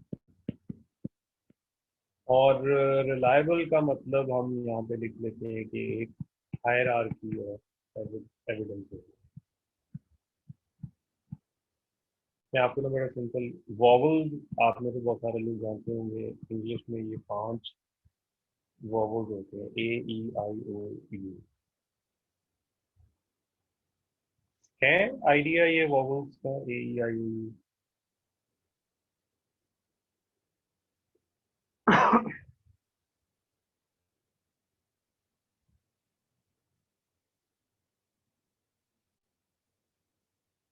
okay good.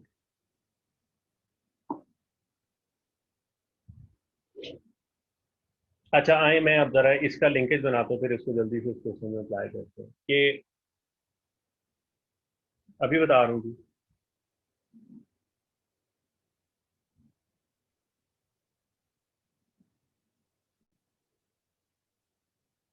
अच्छा जी, एक एग्जांपल लेते हैं। हमने कहा जी कि ऑडिट एविडेंस सफिशिएंट होना चाहिए, ठीक है। हमें हमारे सीनियर ने एक टास्क दिया कि जाओ यार ये इन्वेंट्री की ना आप एक्यूरेसी चेक करें।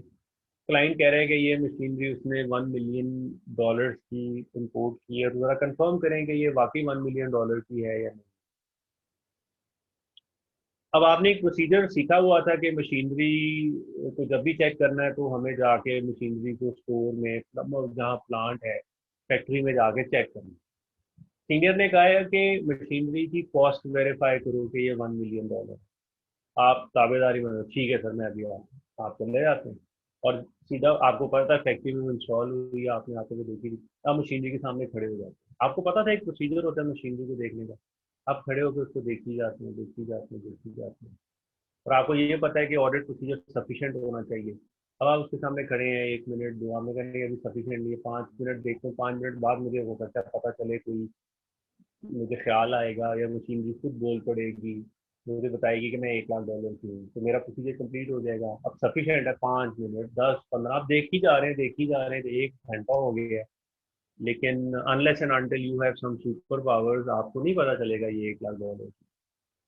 प्रोसीजर तो आप सफिशिएंट लगा रहे हैं क्योंकि आप फिजिकल देख रहे हैं और बड़े ज्यादा देर देखी जा रहे हैं, उसको घंटा हो गया देखी जा रही है, सफिशिएंट तो बड़ा है। गलती क्या हो रही है? गलती ये है कि वो प्रोसीजर सफिशिएंट बेशक हो, बट वो आप रेलेवेंट ही नहीं है। असर्शन थी एक्यूरेसी, उसके लिए रेलेवेंट प्रोसीजर था obtain the copy of purchase invoice, जहां से पता चले $1 लाख की। तो सिर्फ सफिशिएंट प्रोसीजर होना काफी नहीं है, वो रेलेवेंट भी होना चाहिए। हाँ, अगर हमारा सीनियर कहता है कि जनाब आप एग्जिस्टेंस चेक करें मशीन की, तो आप जाते हैं देख के आ जाते हैं, वो सफिशिएंट भी होता और अप्रोप्रिएट में रेलेवेंट भी हो। तो सफिशिएंट खाली नंबर ऑफ ट्रांजेक्शन को ज्यादा टेस्ट करने से बाद वो ऑब्जेक्टिव अचीव नहीं होगा, अगर आपका वो रेलेवेंट ही नहीं है प्रोसीजर, तो वो कोई आपको फायदा नहीं देगा, वो जितना मर्जी सफिशिएंट होगा। अच्छा, अब सफिशिएंट और रेलेवेंट के साथ एक और एट्रीब्यूट हमने लिखा, रिलायबिलिटी। अब हमें ना ऑडिट में फैसला करना होता है कि हमें किस रिलायबिलिटी का एविडेंस चाहिए। इसका ताल्लुक रिस्क से, जितना ज्यादा रिस्क होगा उतना ही हमें ज्यादा रिलायबिलिटी का ऑडिट एविडेंस चाहिए होगा। अब ये मैंने लिखा है AEIOU, ये मैंने एक हायरार्की बनाई है रिलायबल ऑडिट, इसमें सबसे ज्यादा जो रिलायबल है, अब आपने ये खुद लिखना है, मैं नहीं इधर लिख रहा। A stand for auditor's direct observation and knowledge. Auditor, A से ऑडिटर से बनाया, auditor's direct observation and knowledge.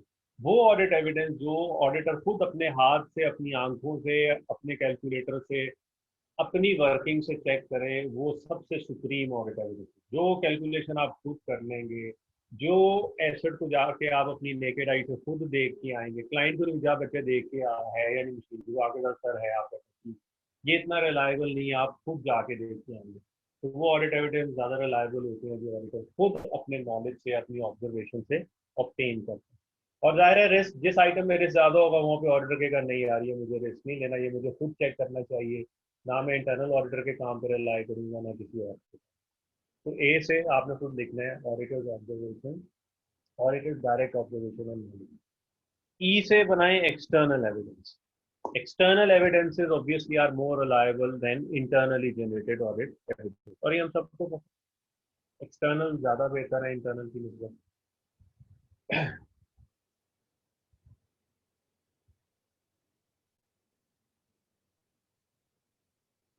और ये आई फिर इंटरनल आया था, एक एक्सटर्नल हो गया, फिर एक इंटरनल हो गया,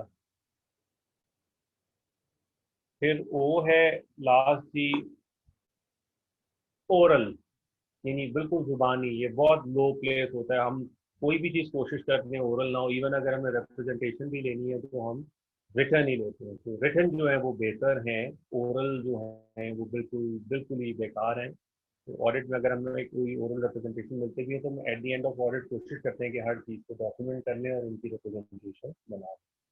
और ये बस निमोनिक बनाने के यू कोई चीज़ नहीं है, ये बस है ए आई। तो ऑडिटर्स डायरेक्ट, फिर एक्सटर्नल, फिर इंटरनल, और फिर लास्ट में जो तो बिल्कुल लीस्ट है ओरल। अब इसकी एप्लीकेशन के लिए इस सारे सिनेरियो की मैं आपके साथ एक क्वेश्चन डिस्कस करने लगा। बड़ा अच्छा क्वेश्चन है, बड़ा इन्हीं कॉन्सेप्ट क्लियर करने के लिए बहुत अच्छा क्वेश्चन है। क्वेश्चन आपसे ये किया जा रहा है, उसी डायग्राम पे वापस आके अप्लाई करेंगे। Discuss the extent to which each of the following sources of audit evidence is sufficient and appropriate. आपने बताना है कि ये किस हद तक मामला जो हैं वो सफिशिएंट हैं और अप्रोप्रिएट भी है। Number A, oral representation by management in respect of completeness of sales where majority of transactions are conducted on a cash basis। तो कंपनी की मेजोरिटी सेल कैश बेसिस पे है, वो कहते बिल शिल कोई नहीं है, उन्होंने जो फिगर लिखने का हाँ जी हम कह रहे हैं जुबानी ये ओरल है, ये है जी कंप्लीटनेस। और असर्शन कौन सी चेक करें, completeness of sale, cash base पे सेल कंडक्ट हो रही है और मैनेजमेंट ने हमें ओरल रिप्रेजेंटेशन दी है। हाँ जी हाँ, डायसेक्ट करते हैं, नंबर ए को हम डिस्कस करें। जी जनाब, मुझे बताएं क्या ये सफिशिएंट है ओरल रिप्रेजेंटेशन, यानी इज इट सफिशिएंट? तो बस ओरली वो हमें बता दें और हम मान लें उनकी बात? नहीं, अच्छा, नहीं बड़ा स्ट्रॉन्ग वर्ड है। इसके लिए बेहतर एक्सप्लेनेशन ये होगी कि हाँ हम इसको कंसिडर करेंगे कि वो क्या कह रहे हैं, लेकिन हमें फर्दर एविडेंस भी चाहिए, यानी we will not rely on oral representation. तो हमें ओरल वो बता वो भी कहें, लेकिन साथ हमें फर्दर, तो this is not sufficient, we need more evidence, right. Even in writing भी होता ये अकाउंट, इवन इन राइटिंग भी होता, but even then we won't rely on written representation only, we need further evidence. भाई cash bill होंगे, कोई record होगा, कोई आपने डे बुक होगी कहीं ना कहीं, तो वो भी होंगे। नंबर टू, क्या आपके ख्याल में oral representation for completeness of sale relevant है? एक रेलेवेंट प्रोसीजर है कि ओरल रिप्रेजेंटेशन बहरहाल हमें उनसे पूछना चाहिए, नहीं पूछना चाहिए? नो तो ना कहें, मेरा ख्याल है यस है, बट मे बी हो सकता है, हो सकता है, कोई हर्ज नहीं है, यानी कि ये वो नहीं है कि एक्यूरेसी चेक करनी और आप उसमें देख रहे हैं, तो वो तो बिल्कुल गलत था। तो yes it is, it may be relevant, it may be relevant. What about reliability? क्या ओरल रिप्रेजेंटेशन एक रिलायबल ऑडिट एविडेंस है? यहाँ धड़ल्ले से कह सकते हैं एटलीस्ट अगर ये भी लेना था तो ये भी तो इन राइटिंग होना चाहिए ना, तो ये लीस्ट रिलायबल। देखें, इस तरह से मैं अब आपकी थोड़ी सी ट्रेनिंग करूँ कि आप ऑडिट एविडेंस को इस तरह से डायसेक्ट करके सोचा करें, क्या ये सफिशिएंट है, क्या ये रेलेवेंट है, क्या ये रिलायबल। आए जी नंबर बी देखते हैं। फ्लो चार्ट्स बने हुए हैं of accounting and control system prepared by companies internal audit department. तो तो कंप्लीट तफसील कुछ ऐसे होगी, हम वो रिस्क असेसमेंट करने गए हैं, हमें कंट्रोल रिस्क भी जो है समझना है। उसके लिए आपको पता है हम कंपनी के सिस्टम को, purchase system, revenue cycle, payroll cycle को डॉक्यूमेंट करते हैं। One of the best way to document in client internal is prepare flow chart. तो वो फ्लो चार्ट हम गए, हमने कहा हम बनाते हैं, क्लाइंट को वो ये हमारा इंटरनल ऑडिट डिपार्टमेंट ने पहले बनाए, आप ये फ्लो चार्ट यूज कर लें, क्यों आपने 15 दिन इसमें लगाने हैं, बनी हुई चीज़ है। तो हमने इंटरनल कंट्रोल सिस्टम को डॉक्यूमेंट करना था अपनी फाइल में, और वो इंटरनल ऑडिट के बने बनाए हमारे पास फ्लो चार्ट आ गए हमारे हाथ में। Do you think flow chart prepared by internal audit department is sufficient? क्या उन्होंने बनाए हैं बस सफिशिएंट है? हाँ, कंसिडर करें, मतलब हम ये नहीं कि उधर ही फाड़ के मुंह पे मार देंगे, ले जाओ अपने फ्लो चार्ट, हम तो खुद बनाएंगे, हम नहीं मानते। नहीं, उसको कंसिडर करें, लेकिन पता नहीं सही बने या नहीं बने सभी। तो एक टर्म होती है बड़ी अच्छी लिखी है, walk through. Walk through test का मतलब है जिस तरह से उसमें स्टेप्स लिखे हैं, सैंपल बेसिस पे ट्रांजेक्शन उठाएं, वॉक थ्रू करते जाए, इस डॉक्यूमेंट के बाद ये बनता है, फ्लो चार्ट में वही लिखा है, वही हो रहा है, ये साइन करते हैं इतने लोग, इतनी नंबर ऑफ कॉपीज, आपको पता चल जाएगा फ्लो चार्ट सफिशिएंट है या नहीं। यस, टेस्ट ऑफ कंट्रोल के लिए भी हो सकता है। लेकिन अभी तो फ्लो चार्ट शुरू की बात हो रही है, तो प्रॉब्ली हम पहले इंटरनल कंट्रोल्स को डॉक्यूमेंट कर रहे हैं, अच्छे लगेंगे तो फिर टेस्ट करते हैं बाद में, है ना। अच्छा, ये रेलेवेंट हो सकता है कि इंटरनल ऑडिट बना के दे तो ये हमारे एविडेंस के लिए ये मतलब रेलेवेंट है या इरेलेवेंट है, फाड़ के फेंक कर तुमने बनाए नहीं, रेलेवेंट हो सकता है ये? हाँ, यस, तो ये रेलेवेंट है, रेलेवेंट है, मतलब ये कोई गलत बात नहीं है, ये रेलेवेंट है। रिलायबल है, रिलायबल है। इसके लिए ना हमें एक स्टैंडर्ड अप्लाई करना पड़ेगा कि ये जो इंटरनल ऑडिट डिपार्टमेंट के किए हुए काम पे हम रिलाई कर सकते हैं या नहीं कर सकते, वहां से हमें फैसला करना पड़ेगा कि अगर तो हम इंटरनल ऑडिट और पहले टेस्ट करेंगे। एक स्टैंडर्ड है ISO 610 कि अगर वो इंटरनल ऑडिट इंडिपेंडेंट है, कॉम्पिटेंट है, वो काम सही करते हैं, इस 610 भी हम रिव्यू करेंगे, तो फिर हम उनकी बनाई हुई चीज़ों पर रिलाई करेंगे। अगर वो हमें लगेगा वो यार वो तो उसने तो बीकॉम किया हुआ है या वो तो आर्टिकल में ही छोड़ गया था, तो इसमें फ्लो चार्ट बनाएंगे, इसको क्या पता होगा, इसका तो CAS 9 का पेपर ही पास नहीं है, तो फिर हम रिलाय नहीं करेंगे। तो रिलायबिलिटी डिपेंड करेगी कि how much reliance we are willing to place on internal auditor work. अच्छा जी, अब देखते हैं number C, year end supplier statement. मतलब वो हम, अब उसने ये भी नहीं बताया कौन सी सर्शन है, बस प्रॉब्लम हम क्रेडिटर्स वेरीफाई कर रहे होंगे, क्रेडिटर्स की भी 6 सर्शन है, क्या वन सोल्यूशन एक एविडेंस सारी सर्शन को कर देगा? नहीं, बट जो लिखा है उस पर तबादमा ही करते हैं। सप्लायर स्टेटमेंट मिल गई जनाब क्रेडिटर्स की वेरिफिकेशन के लिए। तो डू यू थिंक के सप्लायर स्टेटमेंट जो है वो एक सफिशिएंट ऑडिट एविडेंस है?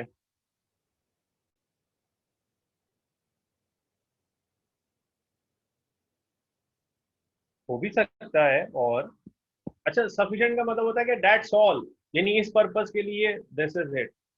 अब उसने पर्पस तो बताया नहीं, तो बहरहाल बहरहाल इंपॉर्टेंट है, लेकिन और भी चीजें होती हैं क्रेडिटर्स में से, तो सप्लायर स्टेटमेंट ही तो नहीं देखनी ना, परचेज इनवॉइसेस भी दूसरी चीजें, सब बैंक पेमेंट सारा कुछ देखना। यस, कोऑपरेट करें, एडिशनल एविडेंस भी लेंगे, बट ये भी लेंगे प्लस और भी करना।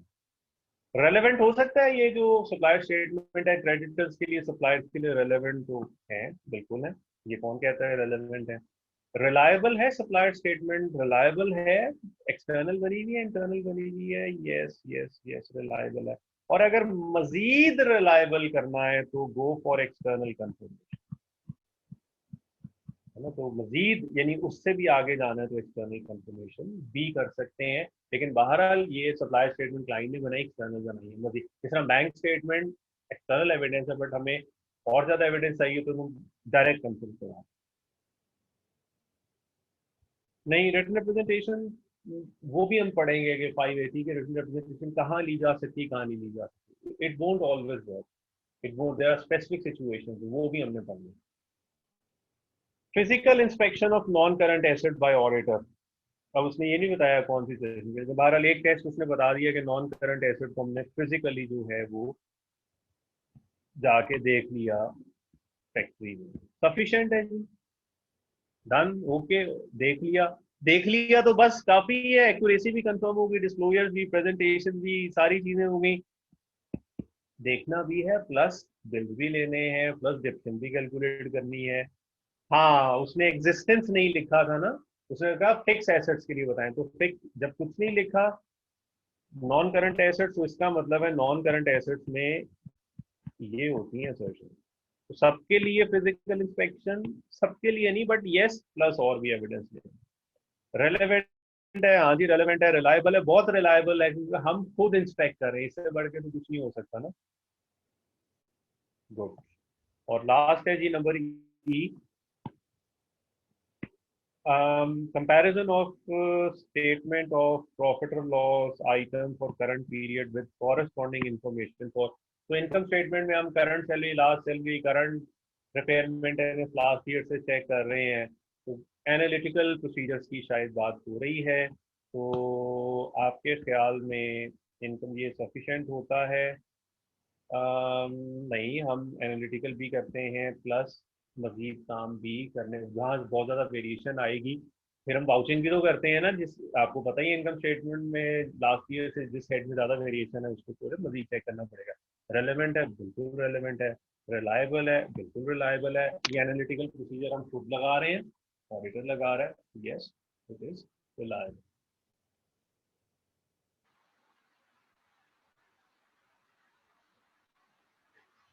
So very good. तो देखिए एक अच्छी हमारी एक ट्रेनिंग हो गई, एक ड्रिल हो गई कि हमने डाइसेक्ट किया कि सफिशिएंट और अप्रोप्रिएट ऑडिट एविडेंस क्या होता है। अच्छा है, अब मैंने ना आपको एक बड़े ज़बरदस्त जो है नोट्स दिए हैं। पहली बात तो मैं एक टेक्निक की इसमें पहले बात कर लेते हैं, फिर मैं आपको बताता हूँ कि ये नोट्स जो हैं आपको कैसे हेल्प करेंगे ये ऑडिट प्रोसीजर्स के। पहले तो एक चीज़ नोट कीजिएगा कि ये एक फर्स्ट पेज के ऊपर एक क्वेश्चन है,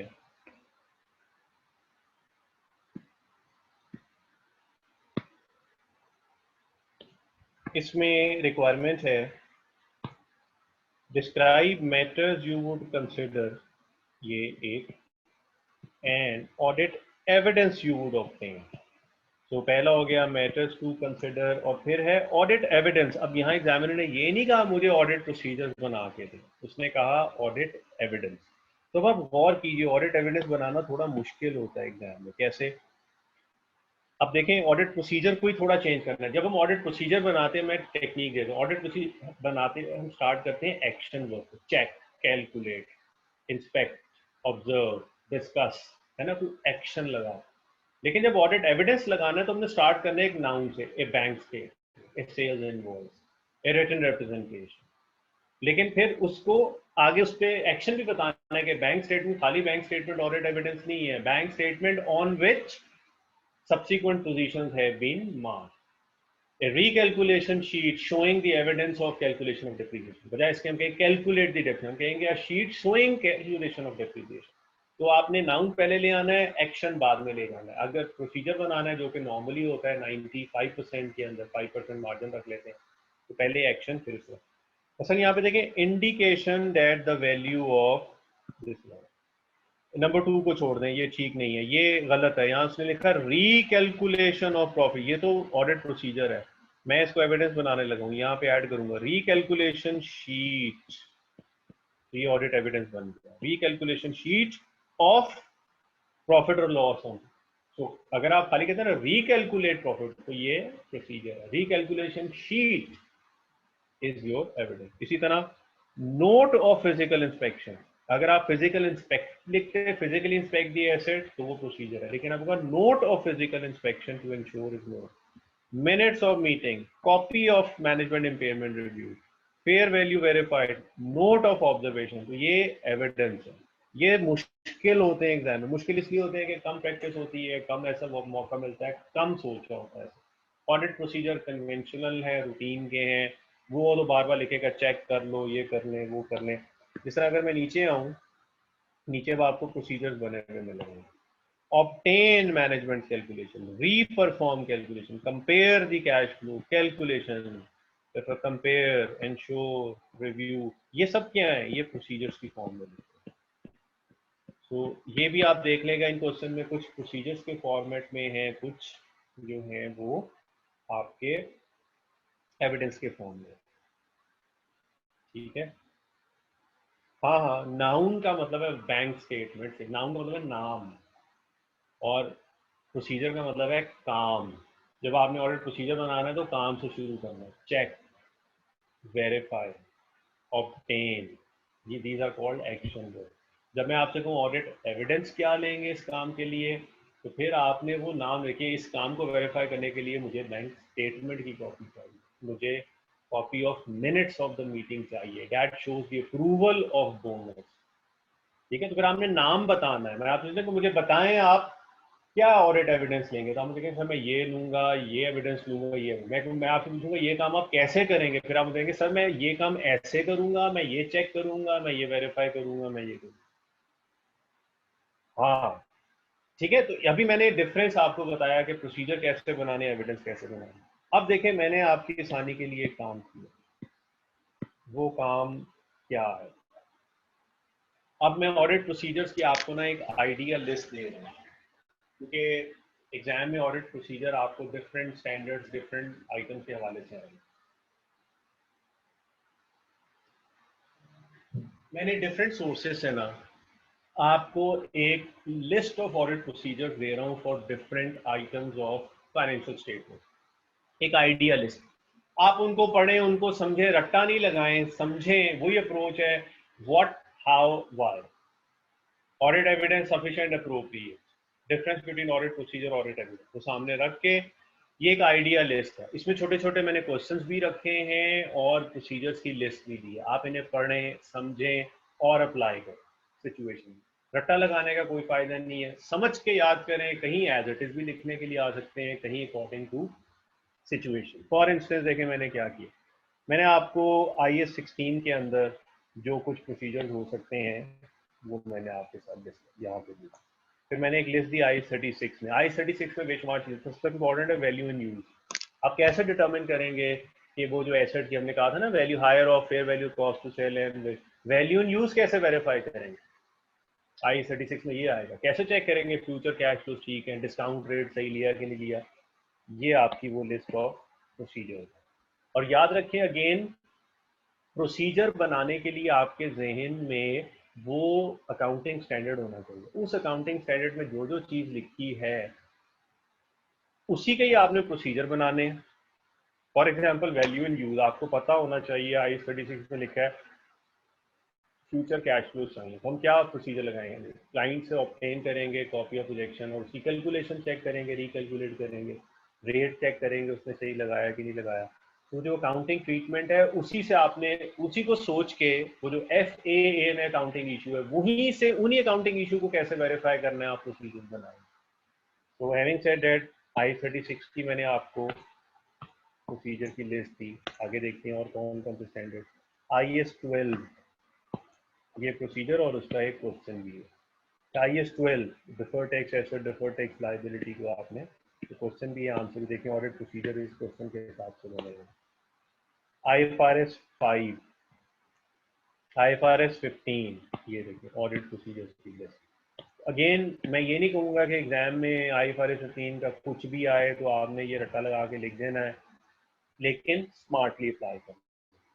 तो पॉइंट ये है कि आपको मैंने एक लिस्ट दे रहा हूँ जिससे आप अच्छी तरह, और साथ क्वेश्चन भी दे रहा हूँ, आप हेल्प ले सकते हैं। Procedures and evidence. तो ये रेवेन्यू चल रहा है, अभी रेवेन्यू में देखें आगे केस स्टडी और क्वेश्चन चल रहा था। और देखते हैं IAS 19। अच्छा, IAS 19 में अब बेसिकली एक्चुरियल एजम्पशन कैसे वेरीफाई करेंगे, शेयर बेस्ड पेमेंट के प्रोसीजर्स क्या हो सकते हैं, इक्विटी सेटल्ड, कैश सेटल्ड। पहले वो आपको थोड़ा सा IFRS 2 का रिकैप, जनरल एंट्री, और फिर देखें और भी इसकी यूटिलाइजेशन। IFRS 2 में ऑडिट रिस्क क्या हो सकते हैं और उनके लिए आप क्या एविडेंस ऑब्टेन करेंगे।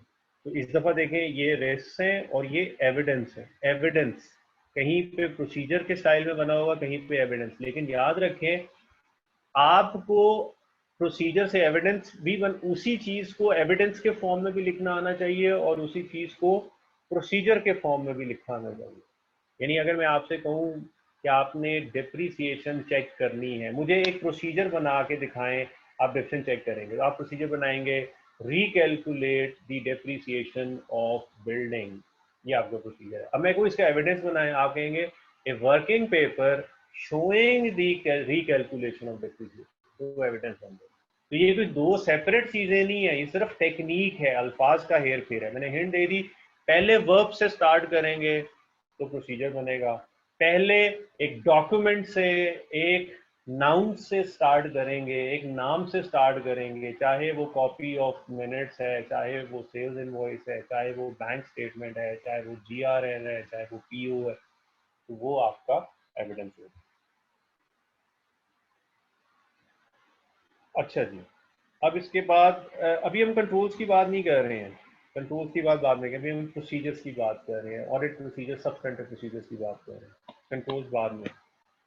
अच्छा जी, नेक्स्ट उसके बाद IS 37 ये प्रोसीजर ठीक हो गया, कंटीजेंसी, कमिटमेंट, प्रोविजन, ओके हो गया। ये प्रोविजन का क्वेश्चन भी है बड़ा अच्छा। और क्या है, IFRS 9 फेवरेट। और इसमें देखें ऑडिट रिस्क भी बता दिए गए, वो जो रिस्क, अब डुअल पर्पस के मैं आपको नोट दे रहा हूँ टॉपिक में क्या क्या पॉसिबल। अब ये रिस्क उस सिनेरियो में IFRS 9 से रिलेटेड होते हैं नहीं होते, देखना पड़ेगा उस सिनेरियो में। तो रिस्क की लिस्ट भी यहाँ मौजूद है और फिर उसके अंदर आपके जो प्रोसीजर्स हैं वो भी मौजूद है।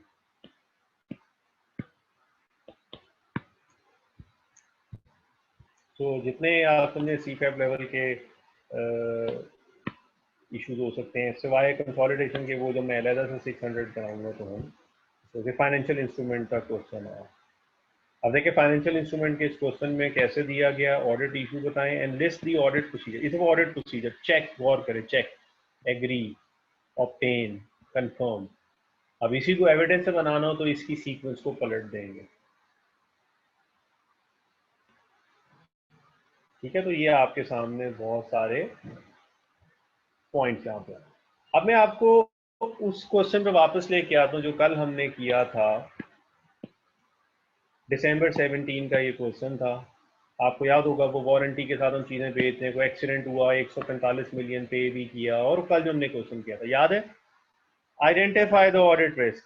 आगे सवाल का दूसरा हिस्सा, क्योंकि ये 10+10 था, and specify the key audit steps which you will perform in respect there of. तो अब आपसे पूछ रहे हैं कि मुझे की ऑडिट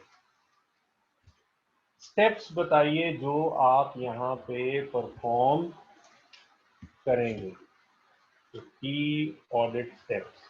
अच्छा, ये जो ऑडिट स्टेप्स है ना, अब इसमें भी बड़ा एक खड्डा होता है कि ऑडिट स्टेप्स कहाँ में, ऑडिट अप्रोच, ऑडिट स्टेप, इन चीज़ों में क्या क्या डिफरेंस है।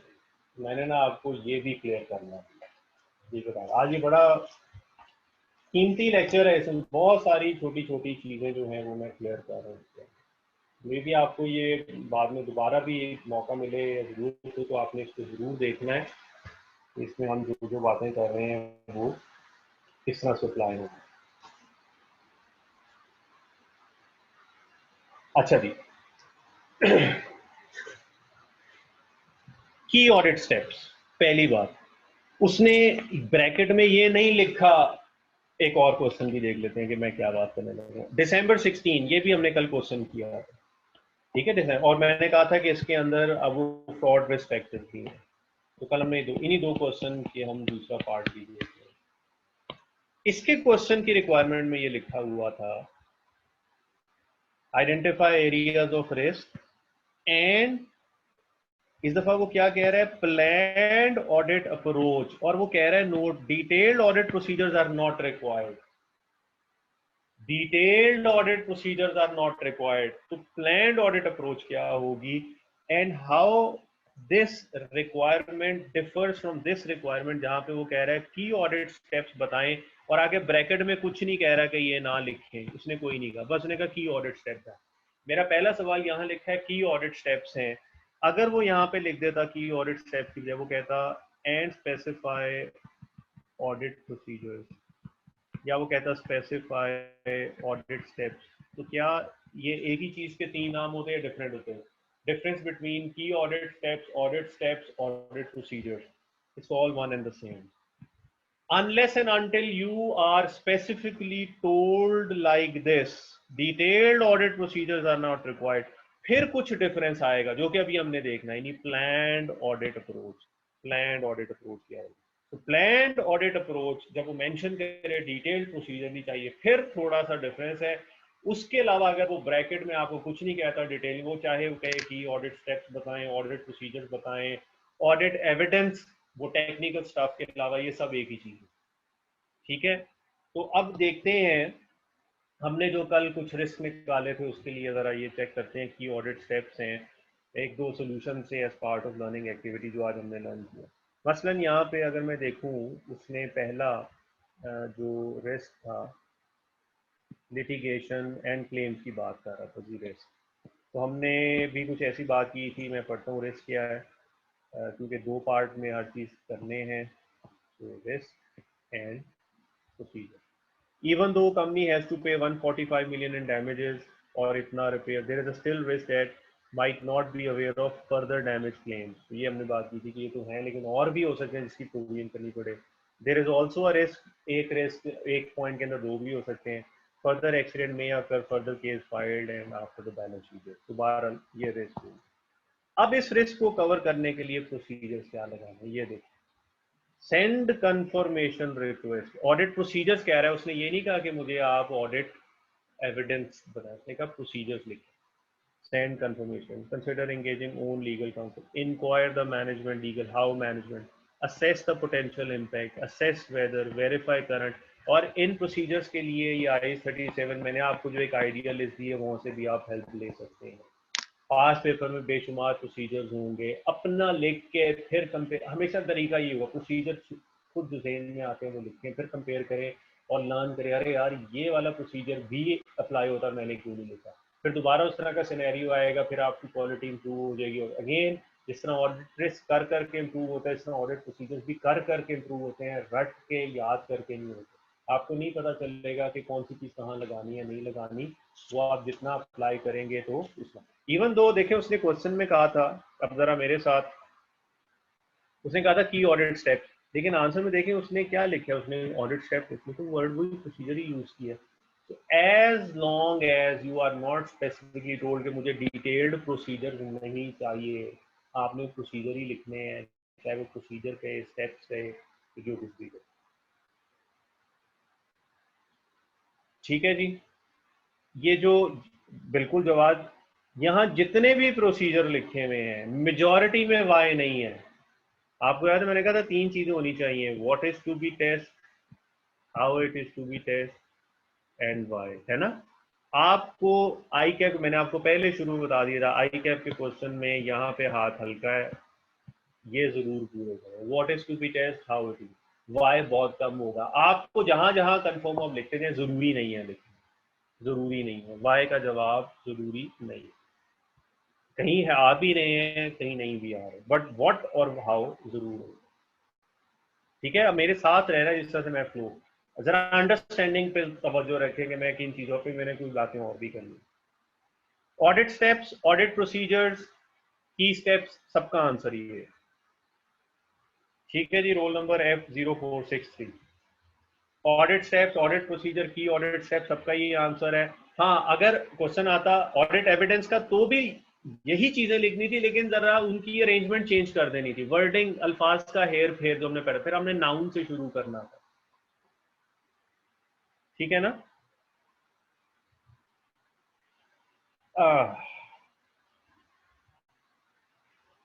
अब जब वो कह रहे हैं ना ऑडिट स्टेप, ऑडिट प्रोसीजर्स, तो याद रखें कि अब 1+1 मार्क का था ना, 1 था, तो अभी जरा आइडिया लेते हैं। यहाँ उसने 1 2 3 4 5 6 लिख दिए, अच्छा जी। इधर उसने, और आपको याद है ना यहाँ पे मार्क डिस्ट्रीब्यूशन क्या थी, 1+1 थी, तभी 20 मार्क्स थे ना, यानी 1 तो नहीं खैर होना चाहिए, 20 मार्क्स का। मैंने क्या कहा था, 10 और 10 है, ठीक है। अब 10 में क्या था, 6 to 7 कर लें।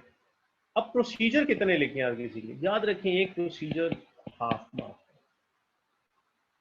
Procedure half mark, at least to be on safe side minimum 3, यानी 2 से 3 प्रोसीजर जरूर लिखें। अब होता क्या है, चेक दी ओपनिंग बैलेंस, अब देखें कई जगह उसने खुद भी 2 भी बनाए, वो मेरी बात को प्रूव करे, हाफ अ मार्क पर प्रोसीजर को, प्रोसीजर आधे नंबर का, तो 2 3 जहां ज्यादा लग रहे हैं ज्यादा भी लिख लें, तो 2 3, अब ये देखें उसने इधर एक ही बनाया, अब क्या ये एक से ही, लेकिन क्या फर्क है, वेल एलैबोरेटेड। तो अगर आपने बहुत अच्छा, देखिए एक नंबर का एक प्रोसीजर, अगर आपने बहुत अच्छा लिखा एक भी, लेकिन एक जरा कम है मेरे ख्याल, at least 2, so 2 to 3 for one, half a mark पर प्रोसीजर याद रखते हैं, तो 2 से 3। हाँ 20 तो है, लेकिन 20 का मतलब ये नहीं कि एक ही रिस्क में 20 प्रोसीजर लिख दें और आप समझेंगे मुझे 10 मार्क्स मिल जाएंगे, नहीं, मतलब वो 20 आपको स्प्रेड कर, हर रिस्क के सामने जो आप 6 से 7 निकाल रहे हैं, हर रिस्क के सामने 2 से 3 प्रोसीजर, कहीं 2 कहीं 3, कहीं छोटे छोटे से हैं, आप देखें ना, कहीं बहुत, ये देखें बहुत छोटा छोटा आधे आधे लाइन का भी उसने लिखा है, तो फिर उसने उसको इस तरह से कवर किए कि यार चलो मैं लंबा कर लूँ,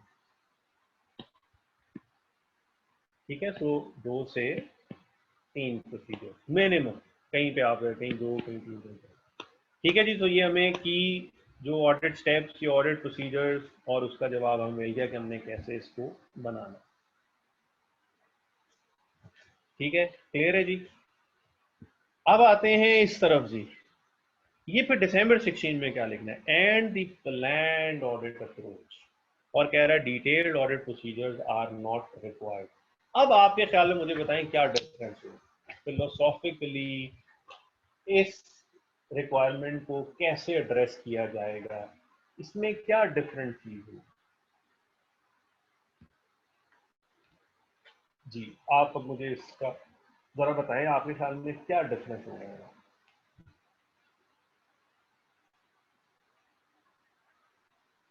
बिफोर डूइंग, अच्छा, और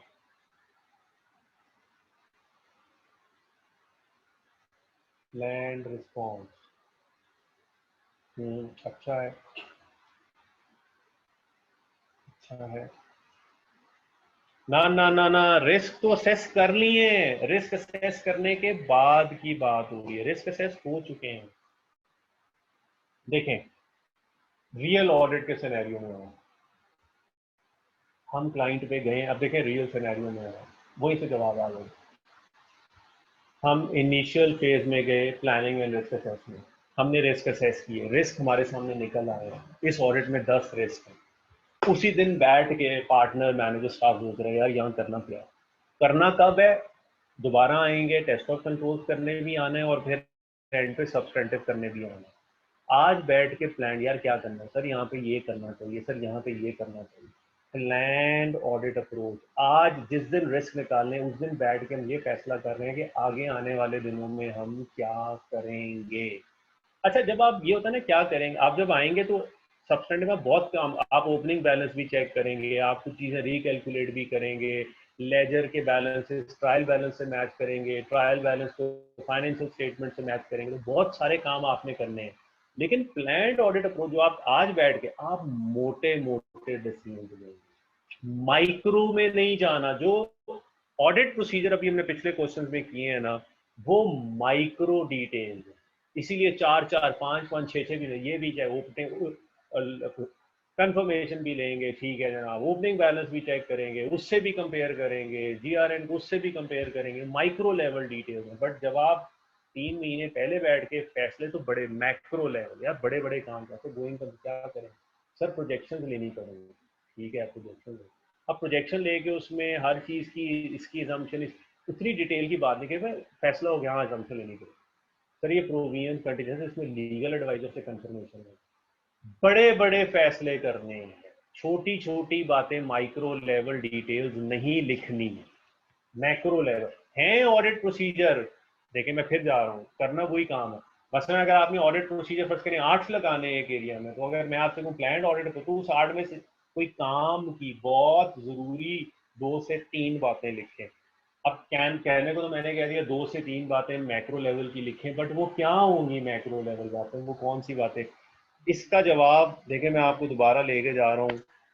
हमने ISA 700 के अंदर याद करें 2 कॉलम में की audit matter, how the matter was resolve, याद है? यहाँ हाउ में हमने कुछ तरीका बनाया था कि इस मैटर को हमने कैसे ड्रेस किया था इन कैम पैराग्राफ। तो याद है ये वाला पैराग्राफ? मैंने आपको एक लिस्ट दी थी कुछ चीज़ों की, यार मिलते जुलते कुछ आइटम्स हैं इस तरह की चीज़ें के लिए, किसी को याद है वो कुछ मैं क्या बात कर रहा हूँ? क्या था? एक निमोनिक भी हमने बनाया था, कुछ याद है? कुछ सीक्वेंस बनाई थी, पहले ये करें फिर ये फिर ये फिर ये, मेजॉरिटी केसेस वो लग रही थी वो हैं की ऑडिट स्टेप्स, मोटी मोटी किसी। ओह वाह वाह वाह वाह, फरूक दिल खुश कर दिया आपने यार। ई स्क्वायर, हाँ दो एक्सपर्ट्स थे, एक मैनेजमेंट वाला और एक ऑडिटर वाला, बिल्कुल सही आए वो, मैं याद कराता हूँ। हर टाइम मेरे भी जहन में नहीं होते, मैं ऐसी शो मार रहा हूँ, मैंने भी सामने शीट खोली हुई वहां से देख रहा हूँ। ठीक है, तो डोंट, आपको भी याद हो जाएंगे जब आप उससे करेंगे। ठीक है जी। तो वो है, हमने उस वक्त बनाया था IE²D, लेकिन अच्छा निमोनिक ज्यादा बेहतर मैंने आई की हम DED करने, DE²D। पहला D डिस्कशन, मैनेजमेंट दोस्त आज गवर्नमेंट डिस्कस करें, केस लगा हुआ है, क्या करना है, सू हुआ है 145। की audit step always starts with discussion, audit approach, फिर डिस्कशन करनी पड़ेगी, मैनेजमेंट से पहले पूछना पड़ेगा। डी, 2 E थे, एक मैनेजमेंट एक्सपर्ट, वो भाई मैनेजमेंट का लीगल एडवाइजर, फिर ऑडिटर्स एक्सपर्ट की बात कर लेंगे, ये 2 E हो गए। और चौथा डी क्या था, ये को मुझे बताए, वैसे ये होना चाहिए आप, क्योंकि बड़ा मेजर, हाँ चेक डिस्क्लोजर, तो डिस्क्लोजर्स को ध्यान से देखना पड़ता। ये समझ लें आप, वही जो हमने 701 के अंदर अप्रोच बनाई थी, ये वो अप्रोच है जहां पे एग्जामिनर कहे ऑडिट स्टेप्स, ऑडिट अप्रोच, और आगे ब्रैकेट में लिख दे detailed procedures are not required. Very good. तो वो हमने वहां भी किया था, यही देखें आपको इस क्वेश्चन के आंसर में लेके जाते हैं, देखें आप लिंक कर सकते हैं। पहला रिस्क था इस क्वेश्चन में गोइंग कंसर्न, अप्रोच देखें यहाँ पे, ऑडिट अप्रोच, इस दफा ऑडिट प्रोसीजर नहीं, audit approach. Obtain management assessment, future management की असेसमेंट में, ये वही हो गई किस्म की डिस्कशन, आप उनसे डिस्कस करें उनकी असेसमेंट क्या है, ये ऑब्टेन मैनेजमेंट असेसमेंट है, आप उनसे डिस्कस करें, उनसे पूछें क्या चीज़ डिस्कस। फिर उसके बाद analyse the assumptions used therein, ensure that proper disclosure, ऐसा। तो देखिए वही डिस्क्लोजर डिस्कशन, कोई एक्सपर्ट की अगर कोई इसमें इसमें तो खैर एक्सपर्ट ज्यादा हम कहाँ यूज करते हैं, कोई टैक्स का मैटर हो, कोई लीगल एडवाइजर की बात हो, तो वहाँ पे एक्सपर्ट नहीं, तो हमने मैनेजमेंट से वो ऑब्टेन किया, डिस्कस किया, उनकी मोटी मोटी assumption देगी। डिटेल बात नहीं कर रहे, सेल्स को चेक करेंगे, फलाने को चेक करेंगे, असर्शन लेवल नहीं है, इसको सोच लें फाइनेंशियल स्टेटमेंट लेवल। और देखते हैं, और ऑडिट अप्रोच देखते हैं, पहले देखते हैं क्या मसला था। Increase in receivable despite decrease in turnover, हाँ वो जो इंस्टॉलमेंट सेल रिसीवेबल बढ़ गए, इसमें क्या करेंगे? रिव्यू कंपनी पॉलिसी, वो जो हमने डिस्कस करनी है उसका पार्ट ही होता है कि मैनेजमेंट के कंट्रोल्स क्या है, उनका सिस्टम क्या है, उनकी पॉलिसी। थोड़ी सी check the ageing, obtain confirmation from major, चलें ठीक है, इंश्योर प्रॉपर डिस्क्लोजर। ये जो है ना, ये कंफर्मेशन, ये वही हो गया ना किस्म का एक्सपर्ट, या जो कुछ भी आप डायरेक्टली कंफर्म करेंगे, मोटी मोटी चीजें। या हम ये नहीं कह रहे रिकैलकुलेट कर लें, डेप्थ चेक कर लें, फिजिकल काउंट कर लें, मोटे आइडिया वही है डी। तो now I think this should be very much clear to you कि ये एक्चुअली क्या चीज हो रही है। आखिरी एक बात बिफोर आई लीव, एक और रिक्वायरमेंट एग्जाम में आती है, अभी अनफॉर्चुनेटली वो अब टाइम थोड़ा मैं वो नहीं निकाल रहा, वरना मैं आपको दिखाता। कई दफ़ा एग्जाम में ना ऐसे भी लिखा है, मैंने आपको आज क्या बताया, आपको क्वेश्चन आ सकता है ऑडिट प्रोसीजर, ऑडिट स्टेप्स कहने से, ऑडिट एविडेंस, एक्शन वर्ब से स्टार्ट होना है, नाउन से स्टार्ट होना है, ऑडिट अप्रोच, अप्रोच अभी मतलब क्या करना है, मोटे मोटे बड़े बड़े काम, ठीक है, ये हो गया। एक और रिक्वायरमेंट भी होती है। अब इसका जवाब मुझे आपने बताना एग्जाम में ये आए तो क्या है। हिंट ये होगी कि ऊपर वाली चीजों में से ही किसी चीज को हेर फेर करके पूछ रहा है। एग्जाम की रिक्वायरमेंट ये आती है, एग्जामिनर आपसे ये पूछता है, सारा ऊपर से नहीं, स्पेसिफाई। अब ये मैं एक्चुअल रिक्वायरमेंट, वो मेरे पास पास पेपर सामने खुला हुआ है इधर सॉफ्टवेयर यार्ड में, मैं एक्चुअल रिक्वायरमेंट आपको specify the information short term to be obtained in the above situation. 10 number. मुझे बताएं इसका जवाब। वो कह रहा है specify the information to be obtain in the above situation. इसका क्या जवाब?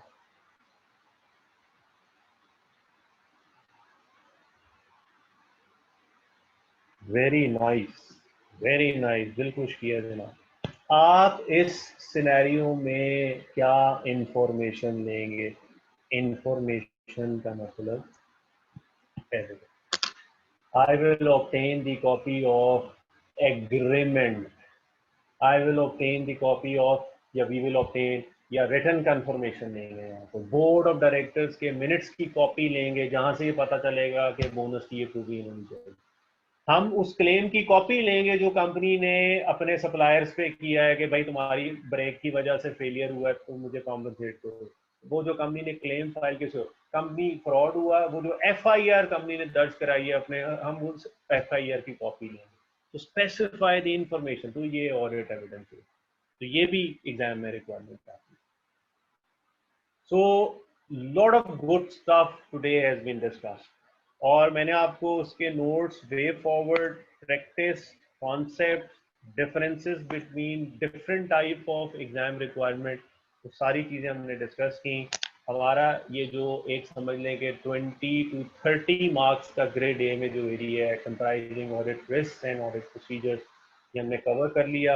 अब नेक्स्ट वीक में हमने इन स्टैंडर्ड्स का स्टार्टिंग विद 300 सीरीज, 200, 400, 500, ये हमने नेक्स्ट वीक और प्रॉब्ली उससे एक नेक्स्ट क्लास और के अंदर हम, अच्छा नेक्स्ट क्लास से मेरी मुराद है इंशाल्लाह ताला इस दफ़ा संडे को भी क्लास होगी, तो फ्रॉम संडे हम वो 3, अब हम स्टैंडर्ड्स का वॉक थ्रू करेंगे। चीज़ें हमने कुछ समझ ली, अब हम ये देखेंगे कुछ स्टैंडर्ड में स्पेसिफिक क्वेश्चन आ जाए या अपनी क्वालिटी कैसे इंप्रूव करनी है। बेसिकली मैं आपसे चीज़ें डिस्कस कर रहा हूँ और इंपॉर्टेंट पैराग्राफ मार्क करा रहा हूँ कि जो आपको एग्जाम पॉइंट ऑफ व्यू से जरूर देख के जाएंगे। ये करना है हमने अगली 3 क्लासेस में इंशाल्लाह, और उसके बाद फिर हमारा आखिरी एरिया बस रह जाएगा वो जो ग्रेड 2 है 10 to 15 मार्क्स के।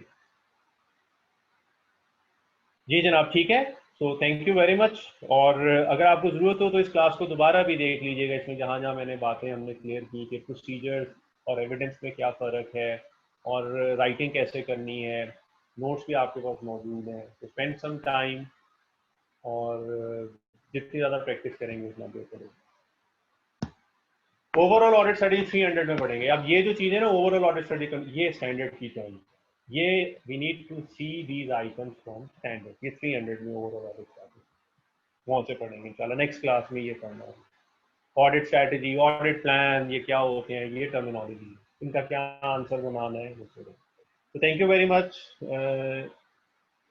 और मेरी तरफ से जी अल्लाह हाफिज, good night, take good care, see you on Sunday, time will be communicated through your WhatsApp group. अल्लाह हाफिज।